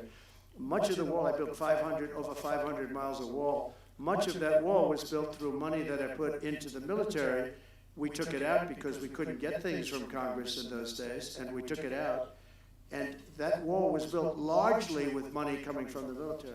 So Very simple. I went to the military, I said, our country is being invaded by very similar, nothing like what's invading our country now. They weren't releasing prisons into our country, and they weren't releasing mental institutions in, but some bad dudes were coming in. Right? Yep. And I said, our country is being invaded. And I took that money largely from the military. I was sued 9 times by the Democrats in Congress, and I won all those suits. And we ended up building 571 miles of wall. Once that wall was built, they start going around it. So we're going to add another 200. That would have been up in 3 weeks. And then we had a very unfortunate election result. And they said, we don't want to put it up, we'll sell it. And they started selling it for 5 cents on the dollar. All right, we got that. Ask and answer. Can we just move on? So we'll do this again. I just want to thank everybody very much. There you go. I'm just telling you, this will be the golden age of America. Yep. It's the golden age of America. We're going to have a great country again.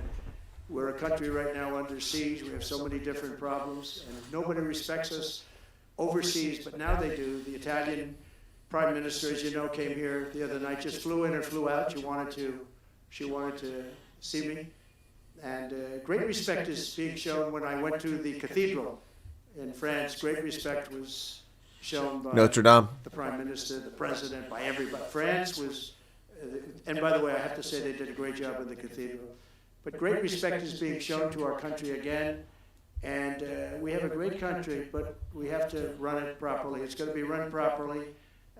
We want to get back those hostages for Israel and for us. You know, we do have people that are hostages being held.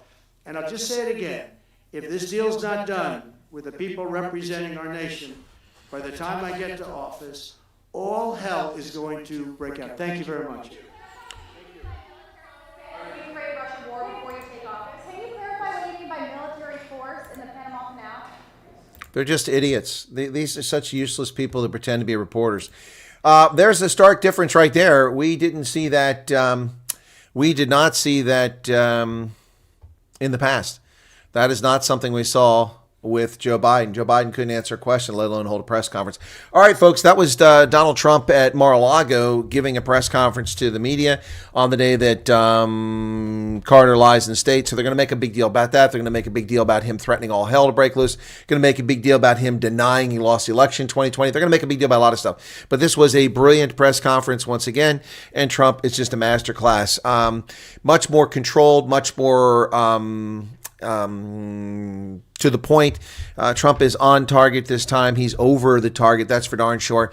It's a great change from what we saw in the first time. Hopefully we won't see the chaos we saw. All right, let me get back to the news. I'm going to rip through the news very quickly now with just a few minor comments in each article because there's a lot of news to get to people. So, yeah, where's my iPad? Here we go. All right, so here we go. All right, now it's time to get through the news. More delays in Durban as the port is not up to snuff. They battle with equipment shortages. Transnet has said the operations at its Pier 2 container terminal in Durban have been hit by a shortage of straddle carriers to move containers. They're not durable. They haven't been lasting long enough, and that's been a major problem for that. Cape Town is moving forward with its bid to become the Formula One site. They are still going to try it to get the Grand Prix. Cape Town Grand Prix South Africa is preparing to submit its official bid for the steering committee. They want to bring the Formula One. And Gabe McKenzie, the sports arts and culture minister from the Patriotic Alliance, is behind that. Let me take you to some fake news now from the toilet paper of record, the Independent Line, as we move to neighboring Botswana, where they make a point of running a story that's published by the Chinese news network. This is just using their platform, the toilet paper of record, to publish Chinese propaganda right there.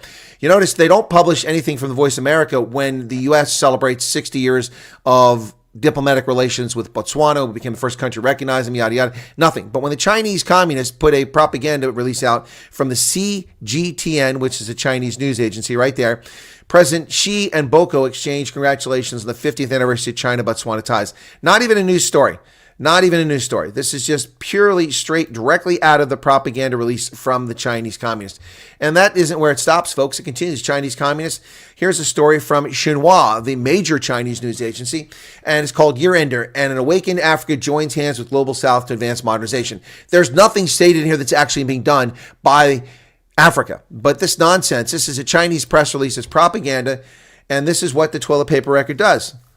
Yeah, Africa has taken center stage in global development agenda. It has not.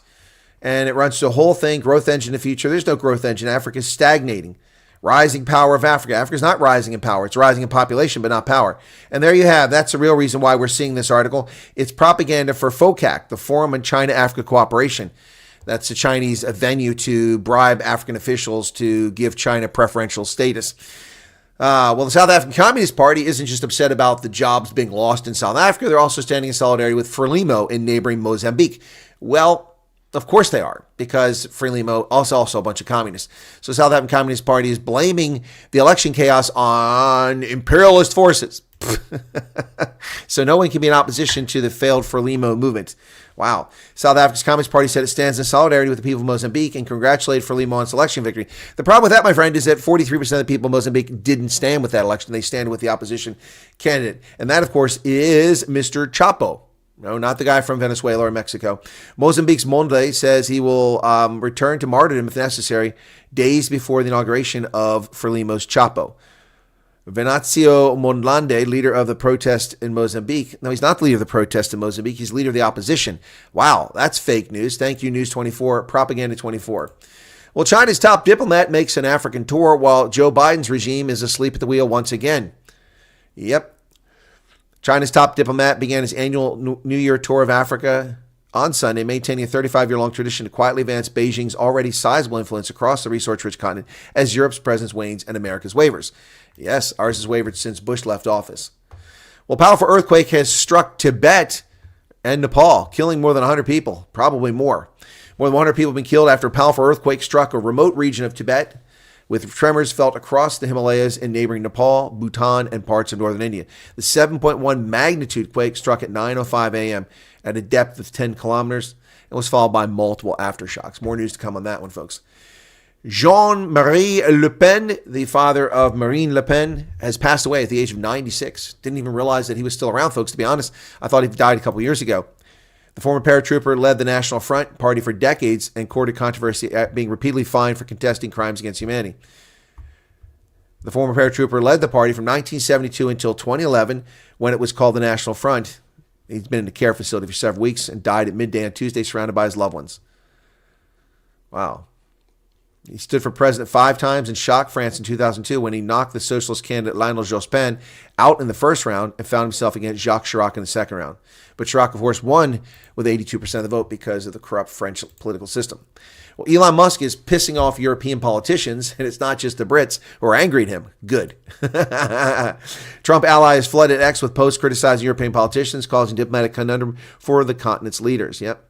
In recent days and weeks, Musk has weighed in with a series of incendiary social media posts on European politics, including supporting the far-right party ahead of an election in Germany, Alternative für Deutschland, accusing the British Prime Minister of being complicit in rape. He was, according to their own reports, denouncing judges in Italy and slamming the European Commission. Well, the European Commission is a feckless bureaucracy, and they deserve to be slammed. Yep. Donald Trump Jr. has arrived in Greenland just in time for the U.S. to take possession. The Trumpster's son is in Greenland. Oh, my goodness. Local residents of the settlement of Atu in western Greenland. There you go. The eldest son of President-elect Donald Trump arrived in Greenland today for a private visit that heightened speculation the incoming U.S. administration could seek to take control of the mineral-rich Danish territory. Home to just 57,000 residents, covered the world's largest glaciers. And there it is. Minikok Kleist, permanent secretary for the Greenland Foreign Affairs Department, told Associated Press that authorities were informed that Trump Jr. would stay for 4 to 5 hours. Just a private visit, but nonetheless has political overtones. Well, Greenland's monarch has decided to make a statement about the Faroes and Greenland. And Denmark's monarch has decided to make a political statement about the Faroe Islands and Greenland, 2 overseas colonial possessions from the Viking heritage country. Denmark's royal house said the new insignia strengthens the prominence of the Commonwealth, including Greenland, as Donald Trump again proposes buying the island. So the Danish king has changed the coat of arms. He's revealed a new one. King Frederick X issued a declaration to change the royal coat of arms for the first time in over 50 years. The Danish royal household said the new design replaces the one Frederick's mother, Queen Margrethe, established in 1972 and strengthens the prominence of the Commonwealth in the royal coat of arms. The bottom left quadrant of the shield at the center of the coat of arms previously featured 3 crowns representing the Union of Sweden, Norway, and Denmark, as well as symbols of the 2 parts of the Danish Commonwealth, a polar bear for Greenland and a ram for the Faroe Islands. In the new coat of arms, the crowns have been removed. and the polar bear and ram have had their own quadrants. You can see on the right, they've also changed the white dudes to swarthy-looking yellow dudes. The tall, healthy-looking white dudes are now swarthy, Neanderthal-looking yellow dudes. Wow. They've gone woke. Denmark's royal house has gone woke. Well, the child abuse inquiry continues in the United Kingdom, folks. In 2022, inquiry into the child abuse, sex abuse scandal has revealed systemic failures in child protection. But the Brits are trying to deny that this is the case, demonizing Elon Musk and any American who dares or deigns to question what's been happening there. Now, I've been reporting on this story ever since I started broadcasting online, talking about the grooming, the raping, the plying with drugs, the gang rapes, the sexualization, the pregnancies, the slavery, and the prostitution. This happened to thousands, not dozens, not hundreds, thousands of prepubescent and minor British girls. Gang raped, anally gang raped by gangs of Pakistani, Indians, and others who do this. Why? Because they say they're allowed to by their faith. And the authorities turned a blind eye. They turned a blind eye. Last night on the John B. Wells program, somebody commented and said Tommy Robinson is the one to reveal this. No, this scandal was revealed long before Tommy Robinson took up the charge for it. He did talk about this, but many people have talked about this for years. As the authorities refused to do anything about it, they would go to places where an 11-year-old girl had been gang raped, and they would ask the girl who's being plied with alcohol, "Are you okay?" "Yes." And they said it was consensual. An 11-year-old child cannot consent to intercourse. It's as simple as that. And they certainly cannot consent to rape. Unbelievable. More inquiries are coming. And Elon Musk is turning a light on these scumbags, and the cockroaches are running for the corners. Elon Musk asked if America should liberate the people of Britain. Well, it's a fair question. They have no free speech, no freedom of assembly. Maybe we should liberate them from a tyrannical government. Musk has questioned whether the U.S. should liberate Britain from the tyrannical government. In recent days, the tech billionaire and key advisor to President Trump has taken to social media to air his grievances with the British government, resulting in a war of words between Tesla boss and UK government officials. Yep, he accused UK Safeguarding Minister Jess Phillips of being a rape genocide apologist on Friday before publishing a series of posts calling for Prime Minister Keir Starmer to be ousted and face jail time over how child grooming gangs and other criminals who targeted children have been prosecuted. And he did an informal poll with 2 million votes on Twitter. Should America liberate Britain? 58% said yes. On the question of Elon Musk, it's a really important set of issues. Child sex exploitation is utterly sickening, Starmer said. But those who are spreading lies and misinformation as far and wide as possible, they're not interested in victims, they're interested in themselves. No, we're interested in victims. We're interested in retribution for the criminals who failed to prosecute them and the police who refused to protect these young girls. That's what we're interested in, and we've been interested in that all along. We are consistent, or consistently said it forever. Well, the United Kingdom no longer welcomes visitors from its former colony. Commonwealth people can go there, but Americans can't go to the United Kingdom without paying a fee. They claim it's not a visa, but effective tomorrow, it's a visa. You have to have a visa to go to the UK. Well, I think it's time we start slapping sanctions on the British government as well. Visitors to the UK from 48 countries, including the United States, must now apply and pay a fee. No, you must get a visa. That's a lie. That's a lie. So this will tank tourism. Who needs it? Anyone who doesn't need a visa to travel to the UK will soon need an ETA, an electronic travel authorization, which pre-clears you for entry to the country before you travel. So let me ask this question. If I have an ETA, does that mean I don't have to go through customs when I arrive? Does that mean I won't get harassed by South Asian immigrants to the UK who single out the tall, good-looking white guy every time I go through immigration at the UK and harass me for no reason whatsoever, even when I have a diplomatic passport? Is that what that means? Yeah. Now we have to have a passport and a visa to get into the UK? Pfft, take that. Yeah, see how often we go to the UK. And here's where you have to go. You have to go to a website and you have to pay them. Yep, list of nationalities. And ETA allows you to travel to the UK for up to 6 months, whether you can apply or not. So you have to do it every time, but it's good for 2 years. What the hell kind of crap is that? After January 8th, Israel, Mexico, Papua New Guinea, Seychelles, and the United States. Right down there. Look at that. Wow. And then they put the European Union on there. So they're just greedy, money-grubbing bastards. Canada's Prime Minister Justin Trudeau resigned. We heard that yesterday. That was big news yesterday. Yep.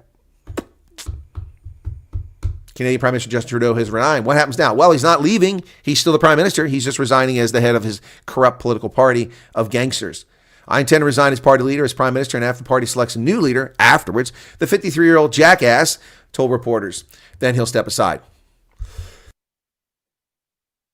the evil spawn of Pierre Trudeau. So what happens to Canada next? Well, I guess we'll find out soon enough. Probably the Conservatives will win big time. After weeks of mounting pressure to step down, Jussi Trudeau has announced he will resign as Canada's Prime Minister and leader of the Liberal Party. And we say, so long, don't let the door hit you in the backside. Do not let him leave the country. Start a grand jury and issue an indictment against him for crimes against humanity and violation of the Canadian Charter of Basic Rights. Get him, get him. By the way, ironically, his father is the one that introduced that. Canada doesn't have a constitution as such. Congress certifies Donald Trump's win from the Electoral College with no objections from the Demon Rats. Look at that. Amy Klobuchar. That was an annoying voice to hear yesterday. Lawmakers certify President Trump's electoral victory on Monday in a largely quiet affair that marked the second president to serve non-consecutive terms, alongside Grover Cleveland. Yep. So he's the second one that's come back and won it a second time. Well done to the Trumpster, and America is on the return. Highlights from this. Well, it was pretty quick, folks. I broadcast it yesterday. They didn't get started on time, of course. They didn't start the darn thing until 1:17, and by 1:37 the tally had been completed. 20 minutes to do all 50 states and the District of Columbia, and that's how quickly it went. Joe Biden snaps at reporters. I've seen more global leaders than God. What's he saying? Let me find this quote exactly. Joe Biden just losing it at the end. President Biden directed sharp remarks at members of the press during a public event. When a reporter asked if he still considered Trump a threat to democracy, Biden responded, I think what he did was a genuine threat to democracy. He quickly shifted his focus to reporters present at the event, delivering a pointed statement. I might be the oldest president, but I know more world leaders than any one of you have ever met in your whole god dang life. Wow. Creepy Joe. Creepy Joe. Wow. Do you still believe he's a threat to democracy? Can't. That's music playing. Republicans are teeing up a quick vote on legislation to deport criminal alien invaders who are caught stealing and shoplifting. This story about the Republicans speeding through the first immigration crackdown bill through Congress, and it's going to be named after Laken Riley, the Laken Riley bill. So that's the plan. Hopefully that'll pass. Jack Smith, the unconstitutionally appointed illegal special counsel in violation of federal law and the Constitution and the separation of powers between the executive and legislative branch. This clown is still running around. Well, it's in the executive branch itself going against the former president. Attorney General and federal judge are being urged by lawmakers to block the report, and we heard that the report is, at least for the moment, blocked during that press conference. So his final report, his fantasy report from an illegal, unconstitutional special counsel, will not see the light of day for at least a short-term future. The United States sends 11 Guantanamo Bay prisoners to Oman, reducing the count to just 15 people at the Guantanamo detention facility. Now, finally, most people that are there have been criminally charged or convicted. Wow. It's the smallest population in 20 years since that place has been set up. 11 who were released include Moath Alawi, a former long-term hunger striker who gained attention in the art world for building model boats from objects found at the Guantanamo prison. Abdul Salam Al-Haleh, whose testimony was sought by defense attorneys in the Cole case, and Hassan bin Atash, the younger brother defendant in the September 11th conspiracy case. They've all been cleared to be sent there. At this point, 9 of the 15 remaining in custody are either convicted of crimes or finally charged decades after they were put there. Well, judge just denied President Trump's effort to halt the sentencing in the criminal hush case, the Stormy Daniels case. President denied a request by the judge denied a request to halt the sentencing. So Judge Juan Merchan, whom he talked about, will issue a judgment on Friday, and we'll cover that. We'll see what it is. Probably some ridiculous fine. Trump's attorneys have asked Attorney General Garland to quash that report, and it has been for now, which I mentioned a few moments ago, the Jack Smith report. The Biden administration moves to ban medical debt from credit reports. Now, this one is a little complicated. So first off, the Biden regime is going to dictate to credit agencies that they cannot consider debt legally incurred by citizens or residents of the country as part of a credit score.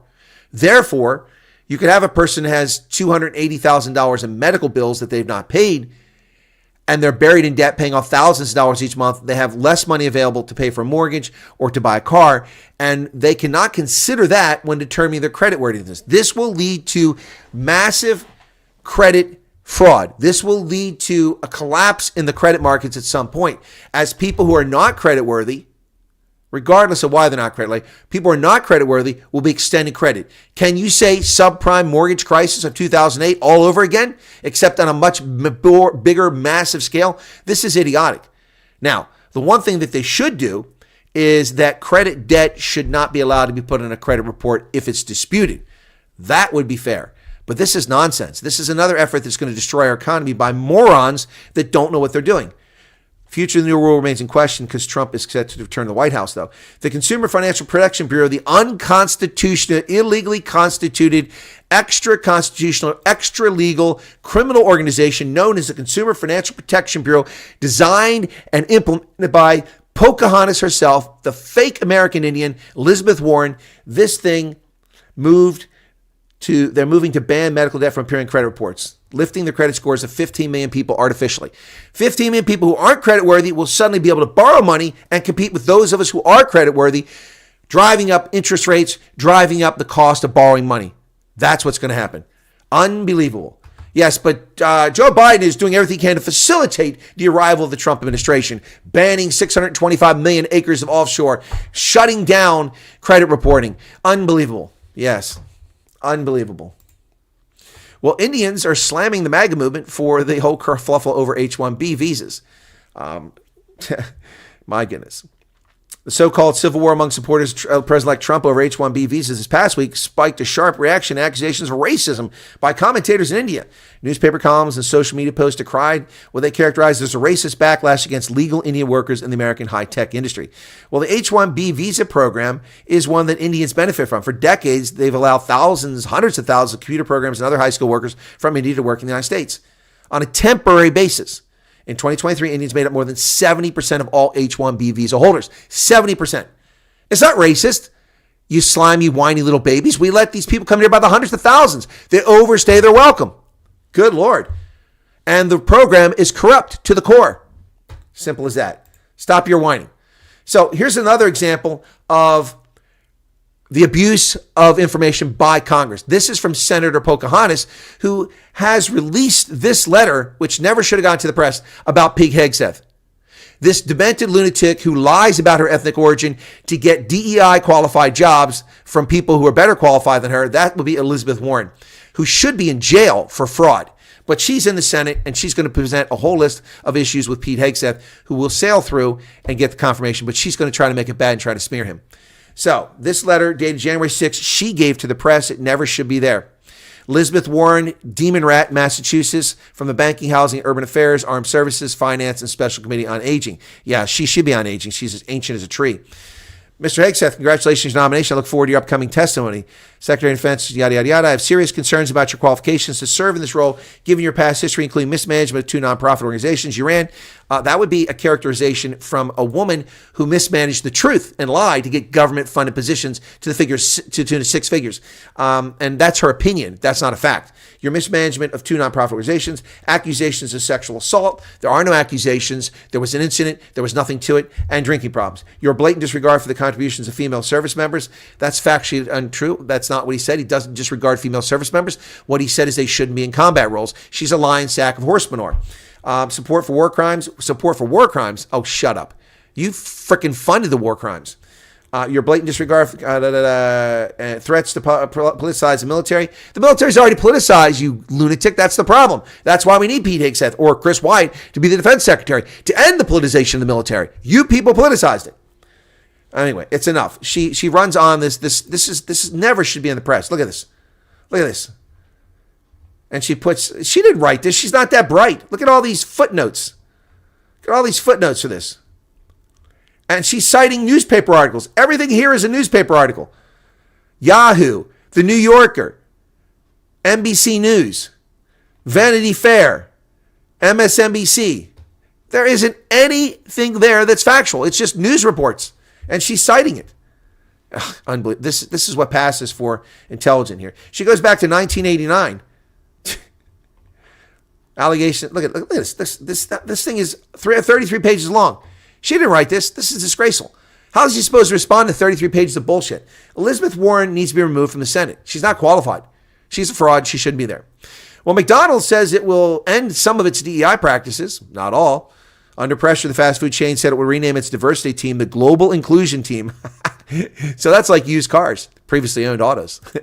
McDonald's said on Monday that it would roll back some of its DEI initiatives due to the shifting legal landscape. In a memo to restaurant owners, employees, and suppliers, the fast food chain said it would no longer set aspirational representation goals and instead focus on embedding inclusion practices onto its operations. It will change the name of the diversity team to the Global Inclusion Team. More than 30% of the company's U.S. leaders were from underrepresented groups, and McDonald's achieved its 25% spending goal on diverse-owned suppliers, according to the memo. So you think maybe one of the reasons why McDonald's is so freaking expensive is because they're buying supplies from companies that can't produce it in quantity, in volume, and therefore the prices are higher because they're owned by minorities? What kind of moron? You buy the best product, the best price, and the most reliable. That's what you do. Even if it costs more, then you do it. And who cares if 30% of your leaders are from unrepresented groups? Who cares? Who cares? Ridiculous. 76% of Americans are white. So you're going to play that game? Should be 76%, not... Ugh. U.S. government sues Warren Buffett's Berkshire Hathaway-owned mortgage company for predatory practices. In one instance, the company provided a loan to a household that had 33 debts in collection. Good Lord. Mortgage lender owned by Warren Buffett's holding company, Berkshire Hathaway, has been sued by the Consumer Financial Protection Bureau. Remember them? I just talked about the Consumer Financial Protection Bureau, an unconstitutional extra-legal body just moments ago, alleging the business pushed people into taking unaffordable loans. The January 6th lawsuit was filed by Tennessee-based Vanderbilt Mortgage and Finance. Vanderbilt's business model ignored clear and obvious red flags that borrowers could not afford the loans. As a result, many families found themselves struggling to make payments and meet basic life necessities. They charged additional fees and penalties when the loans became delinquent, and eventually some lost their homes. Well, that's what happens when you don't pay for your mortgage. You lose your home. That's how it works. Dana White, in the inner circle of Trump, finds himself appointed a board member at Meta as Zuckerberg sucks up to the Trump administration. Close ally of President Trump further strengthens social media giant's connections with the incoming administration. Mark Zuckerberg going the other direction. Meanwhile, politics and bickering are what hindered New Orleans' response in not getting bollards up years ago. According to a 2019 report, the consulting firm that found security in New Orleans was lacking. It was hampered by politicking amongst various law enforcement agencies, private security outfits, and stakeholders. Wow. They strongly recommended bollard mobilization of Bourbon Street be fixed and improved immediately back in 2019, as I previously reported. Trusted Traveler Program, the ability for military service members to drive onto an installation without signing a guest in, is coming to an end, as likely a response to domestic terror threats. Military installations across the country are increasing security measures and suspending certain base visiting privileges following attacks by one current and former service member last week in New Orleans and Las Vegas. Bases on Friday began announcing suspension of the Trusted Traveler Program. An initiative allows vetted Defense Department personnel to bring people in their vehicle through installation gates and onto bases. The move to suspend the program until further notice is ordered by U.S. Northern Command and applies to all bases, facilities, and units in North America. Drivers should expect delays and random inspections at entry gates as we enhance the security posture. And now you have to stop, go to the visitor center, stand in line for 2 or 3 hours to sign your mother and father and when they want to visit you for Christmas because you live on a military base. Thanks to those morons. So what if ICE agents show up at your school? Well, people are terrified in New York City, apparently. Across the country, educators describe widespread anxiety about President Trump's promise to deport immigrants and what it can mean for businesses, for their students. Well, first off, they're not immigrants. They're criminal alien invaders, and deport, too bad. You should have anxiety. You shouldn't be here. The New York City school system has enrolled 40,000 criminal alien invaders since 2022, and they're worried about being kicked out of the country. And they should be. They have no basis for being here. Well, Meta has ended its fact-checking. We'll go with community notes. Zuckerberg is at it again, suckling on the teat of the new administration. We're going back to our roots and focus on reducing mistakes, simplifying our policies, and restoring free expression on our platforms. More specifically, we're going to get rid of the fact-checkers and replace them with community notes similar to X. Yeah, this pivot is a big deal, and it's long overdue. Here is the press release, and this is what Zuckerberg had to say. Hey, everyone. I want to talk about something important today, because it's time to get back to our roots around free expression on Facebook and Instagram. Facebook was never about free expression. It was about leftist demonic behavior. I started building social media to give people a voice. I gave a speech at Georgetown 5 years ago about the importance of protecting free expression, and I still believe this today. At the height of your censorship, and you still believe in it. Oh, shut up, Zuckerberg. Nobody cares. Nobody cares. Well, a female cop in Ohio was targeted by her police department and the sheriff, and then falsely surveilled, then falsely stopped, falsely arrested, and her child custody taken away from her, single mother. Her child kept away for months on end. Apparently, it looks like some sort of retribution or effort to destroy this woman. I don't know why, but let's talk about this story. The Daily Mail reports female cop claims the sheriff shared explicit photos from her phone and placed her son in foster care after arresting her without evidence. An Ohio police officer filed a bombshell lawsuit against the Portage County Sheriff's Office alleging chilling abuse of power. Officer Miranda Brothers, 29 years of age, with the Mantua Police Department, claims she was wrongfully arrested and her 5-year-old son was placed in foster care while private, explicit photos from her phone were taken and passed around the sheriff's staff. A single mother is now suing for $150,000. She's sued for $3 million. Her lawsuit accused the department of malicious prosecution, constitutional violations, intentional emotional distress, and grave misconduct. She also claims there's complete lack of evidence to support the allegations against her. It began in late 2023 when detectives launched a covert investigation into her parenting. The probe focused on unsubstantiated claims that she had left her son alone with a registered sex offender. Surveillance by 2 detectives on December 7th, 2023 reportedly revealed no such contact, and a third detective's earlier findings corroborated the allegations were unfounded and inaccurate. Despite that, this police officer was pulled over at a stop. Less than a month later, on January 1st of last year, sheriff's deputies conducted a traffic stop, seized her phone and her child's tablet, and removed her son from her custody. She was charged with child endangerment the following day, authorities alleging she allowed a sex offender to spend extended periods of time alone with her child. Her lawsuit paints a damning picture of what happened next. A forensic search of her devices yielded no evidence of criminal conduct, a fact detectives did testify to in April 2024 hearing. The testimony at the 15 April 2024 motion hearing verified that no detective had witnessed juvenile A engaged in unsupervised conduct with a registered sex offender. Despite this, prosecutors pressed forward, leaving Brothers suspended from her job and her son in foster care for months. The most incendiary claim in Brothers' suit, however, involves the sheriff's officers allegedly mishandling her seized cell phone. The officer accuses a detective, identified as John Doe, of sharing explicit private photos of her with colleagues and potentially others outside the department. Despite knowing that the digital images were not relevant to any criminal charge, Detective John Doe shared or disseminated these digital images within the Portage Sheriff's Office potentially further. Brothers' legal team described the conduct as so extreme and outrageous that it went beyond all possible bounds of decency. They went through the phone, found no evidence of wrongdoing, and then shared private explicit photos entirely unrelated to the investigation. When asked if the photos were explicit, her attorney said yes, they were. There's the sheriff.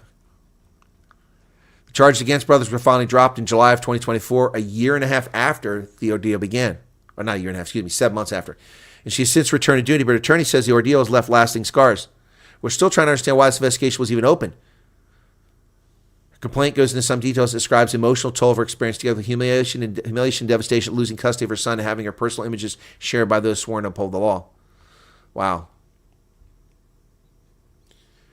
Unbelievable. That's the abuse of authority right there. That's an abuse of authority. Meanwhile, McDonald's is shaking up its menu. Hey, it's coming with the value meals because they're losing money. Yep. McDonald's anticipated new value meals rolling out in U.S. restaurants today, marking the chain's biggest change in several years. The McValue menu category is new, budget-friendly attempt at luring back customers who have been put off by McDonald's higher prices. The popular $5 meal deal unveiled earlier this year is the main draw, and the McValue menu is also feature a new buy one, add one for $1. Wow, pretty cool. And there'll be more deals if you use the app. So they're due to release their quarterly earnings statement on February 3rd. So we'll see the first results of whether this is working or not then. And that finally, folks, concludes the news for today. Boy, it took a long time to get through that stuff, didn't it, with Donald Trump? But I'm glad you're all here. Thanks for being here. All right, let me get back to the chat and see a few things I might have missed in the chat here. The bone of children show the truth. 99% Pakistani men. Can't these people control their bodies and minds? Nope. We have many illegal Pakistanis in South Africa right now buying up all the properties, says Charles. PKs always find it funny that people turn against each other, but rarely get angry at the people in charge and make the decisions. Well, I'm with you. Speaking of that, last night I read the Tongo DOD report, the formerly classified one that's been heavily redacted. Also watched the video that the DOD prepared, and also read some testimony from people involved. And it's really sad how the Department of Defense destroyed the lives of the immediate leadership of the people in the ODA, the Operational Detachment Alpha, in Niamey, and destroyed their military careers when the leadership that refused to let them not do that mission when they asked to be relieved from it 4 different times, and didn't give them proper casualty evac, didn't give them air support, didn't arm them properly, didn't put procedures in place that would ensure a successful mission. None of those people, thank you, João Rolo, for your subscription, did not suffer. General Waldhauser, not sanctioned. None of the Special Forces people involved at the general officer level for SOC Africa or Africa Command were the Secretary of Defense's office responsible. All these people bear responsibility for what happened to those 4 Americans and 4 Nigerians who died in that firefight. Unbelievable courage and heroism by the soldiers trying to survive that. So they pick a new leader end of March, and then the election for a Liberal versus Conservative in October. Not sure what's going to happen there. They'll have to set a date for it. Mary Jo says, not going. Okay, probably because of the coming war. I'm not sure what she's talking about there. That's what happens when Joe doesn't get his ice cream. Says, and Richard Kuhn probably speed the ice cream, or is it ice snow? I'll give him some yellow snow. Well, slam old Joe, but we should have some pity for him. He's suffering from mental illness, needs treatment to keep him stable. No. Well, he doesn't get. No, he would get sympathy if he left government years ago. But he's a criminal who stole and grifted from the American people and destroyed our country for over 50 years. So no sympathy whatsoever. None. Watch the Tommy Robinson documentary, Silence. Shocking documentary. Yep. Yeah, no. It's film company Urban Scoop. Okay. The fact that Biden is still president when everyone knows he cannot do the job is insane. Yeah, exactly. Yep, and he's creating roadblocks. That's correct. Tony says, by the way, won't be going back to Facebook. It's a trap. Can't fool me, Zuckerberg. Yeah, I agree with you on that one. Sedgefield's here. George74, welcome to you. Who is General Milley if not a political figure? Yeah, well, General Milley is a political figure. Yeah, exactly. Play footnotes because her feet stink, says Neville. That's funny. Brian Lawrenson's here. Welcome to you. And I would be worried as an American to know the dude who's running the country cannot handle that. Yep, no, we are worried. Gus is here. Leah, welcome to you. Who else we got here? John Hutchin's in from Arizona. Good to see you there, John. An immigrant is someone who followed the rules. Exactly. That's an immigrant. Can't pay enough money to go back to Facebook, says Tony. Okay. I only have WhatsApp. I use that on my phone. Well, Meta owns WhatsApp too. Is it true that Biden wants to obtain security clearance? I don't know what your question is there, Meerkat. He would normally have it by default. Leadership is always a problem. They also make the people below them fight each other while they laugh all the way to the bank and take no responsibility. JS is not sure if you've covered this, but it's the 10th anniversary of the Charlie Hebdo. No, I haven't. Covered that. I did talk about the Charlie Hebdo situation a couple times last year, but I haven't talked about it now with the 10th anniversary. Yeah, I haven't done that. So we're down to 67 people here, but a lot of people have been here because we've been on for 2 hours. So thanks for being here, folks. I need to take a break now. I'm getting a little dehydrated. I also need to run off to the VFW and sign some payroll checks and continue my investigation into some misconduct of people there. So that'll keep me busy. All right, thanks a lot for being here. Be sure to hit the like button. Go watch my videos. Let's see how the videos are doing real quick before we do it. Can Trump remove Milley? Well, Milley's not there. He's gone, isn't he? Or he'll be gone. Trump can remove the chair. Trump can remove any political appointee at any time. Anyone. So last night's video, which I completed and posted about 3 o'clock in the morning, has 3,200 views, so not particularly great. Down from the 50,000 we were getting a few days ago in other videos, but hey, we'll try. By the way, that video is still going 51,509 comments on it, or views on it now. That's pretty good. So, all right. So thank you all for that. And thanks to the new subscribers who've come over last night from John B. Wells' program. And let's see, we surged a little bit today when we did this, yeah. But yeah, we keep going down on views. So let me take a quick look. We are currently sitting at 20,949 subscribers. Wow, we're so close to 21,000. We're getting close to rivaling the original channel, which has been stuck in neutral because of YouTube censorship.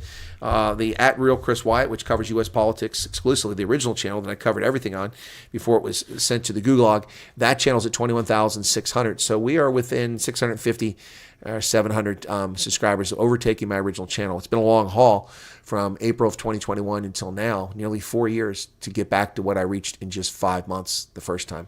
Anyway, folks, thanks a lot. Have a good evening. God bless. And we will see you later on if news breaks or tomorrow. Appreciate it. And have a good day. The sun is out, but my solar panels aren't doing anything because they're covered with snow. I got to get a broom and clean them off. Need a long, long broom. Anyway, guys, thanks a lot. See you later. Cheers. God bless.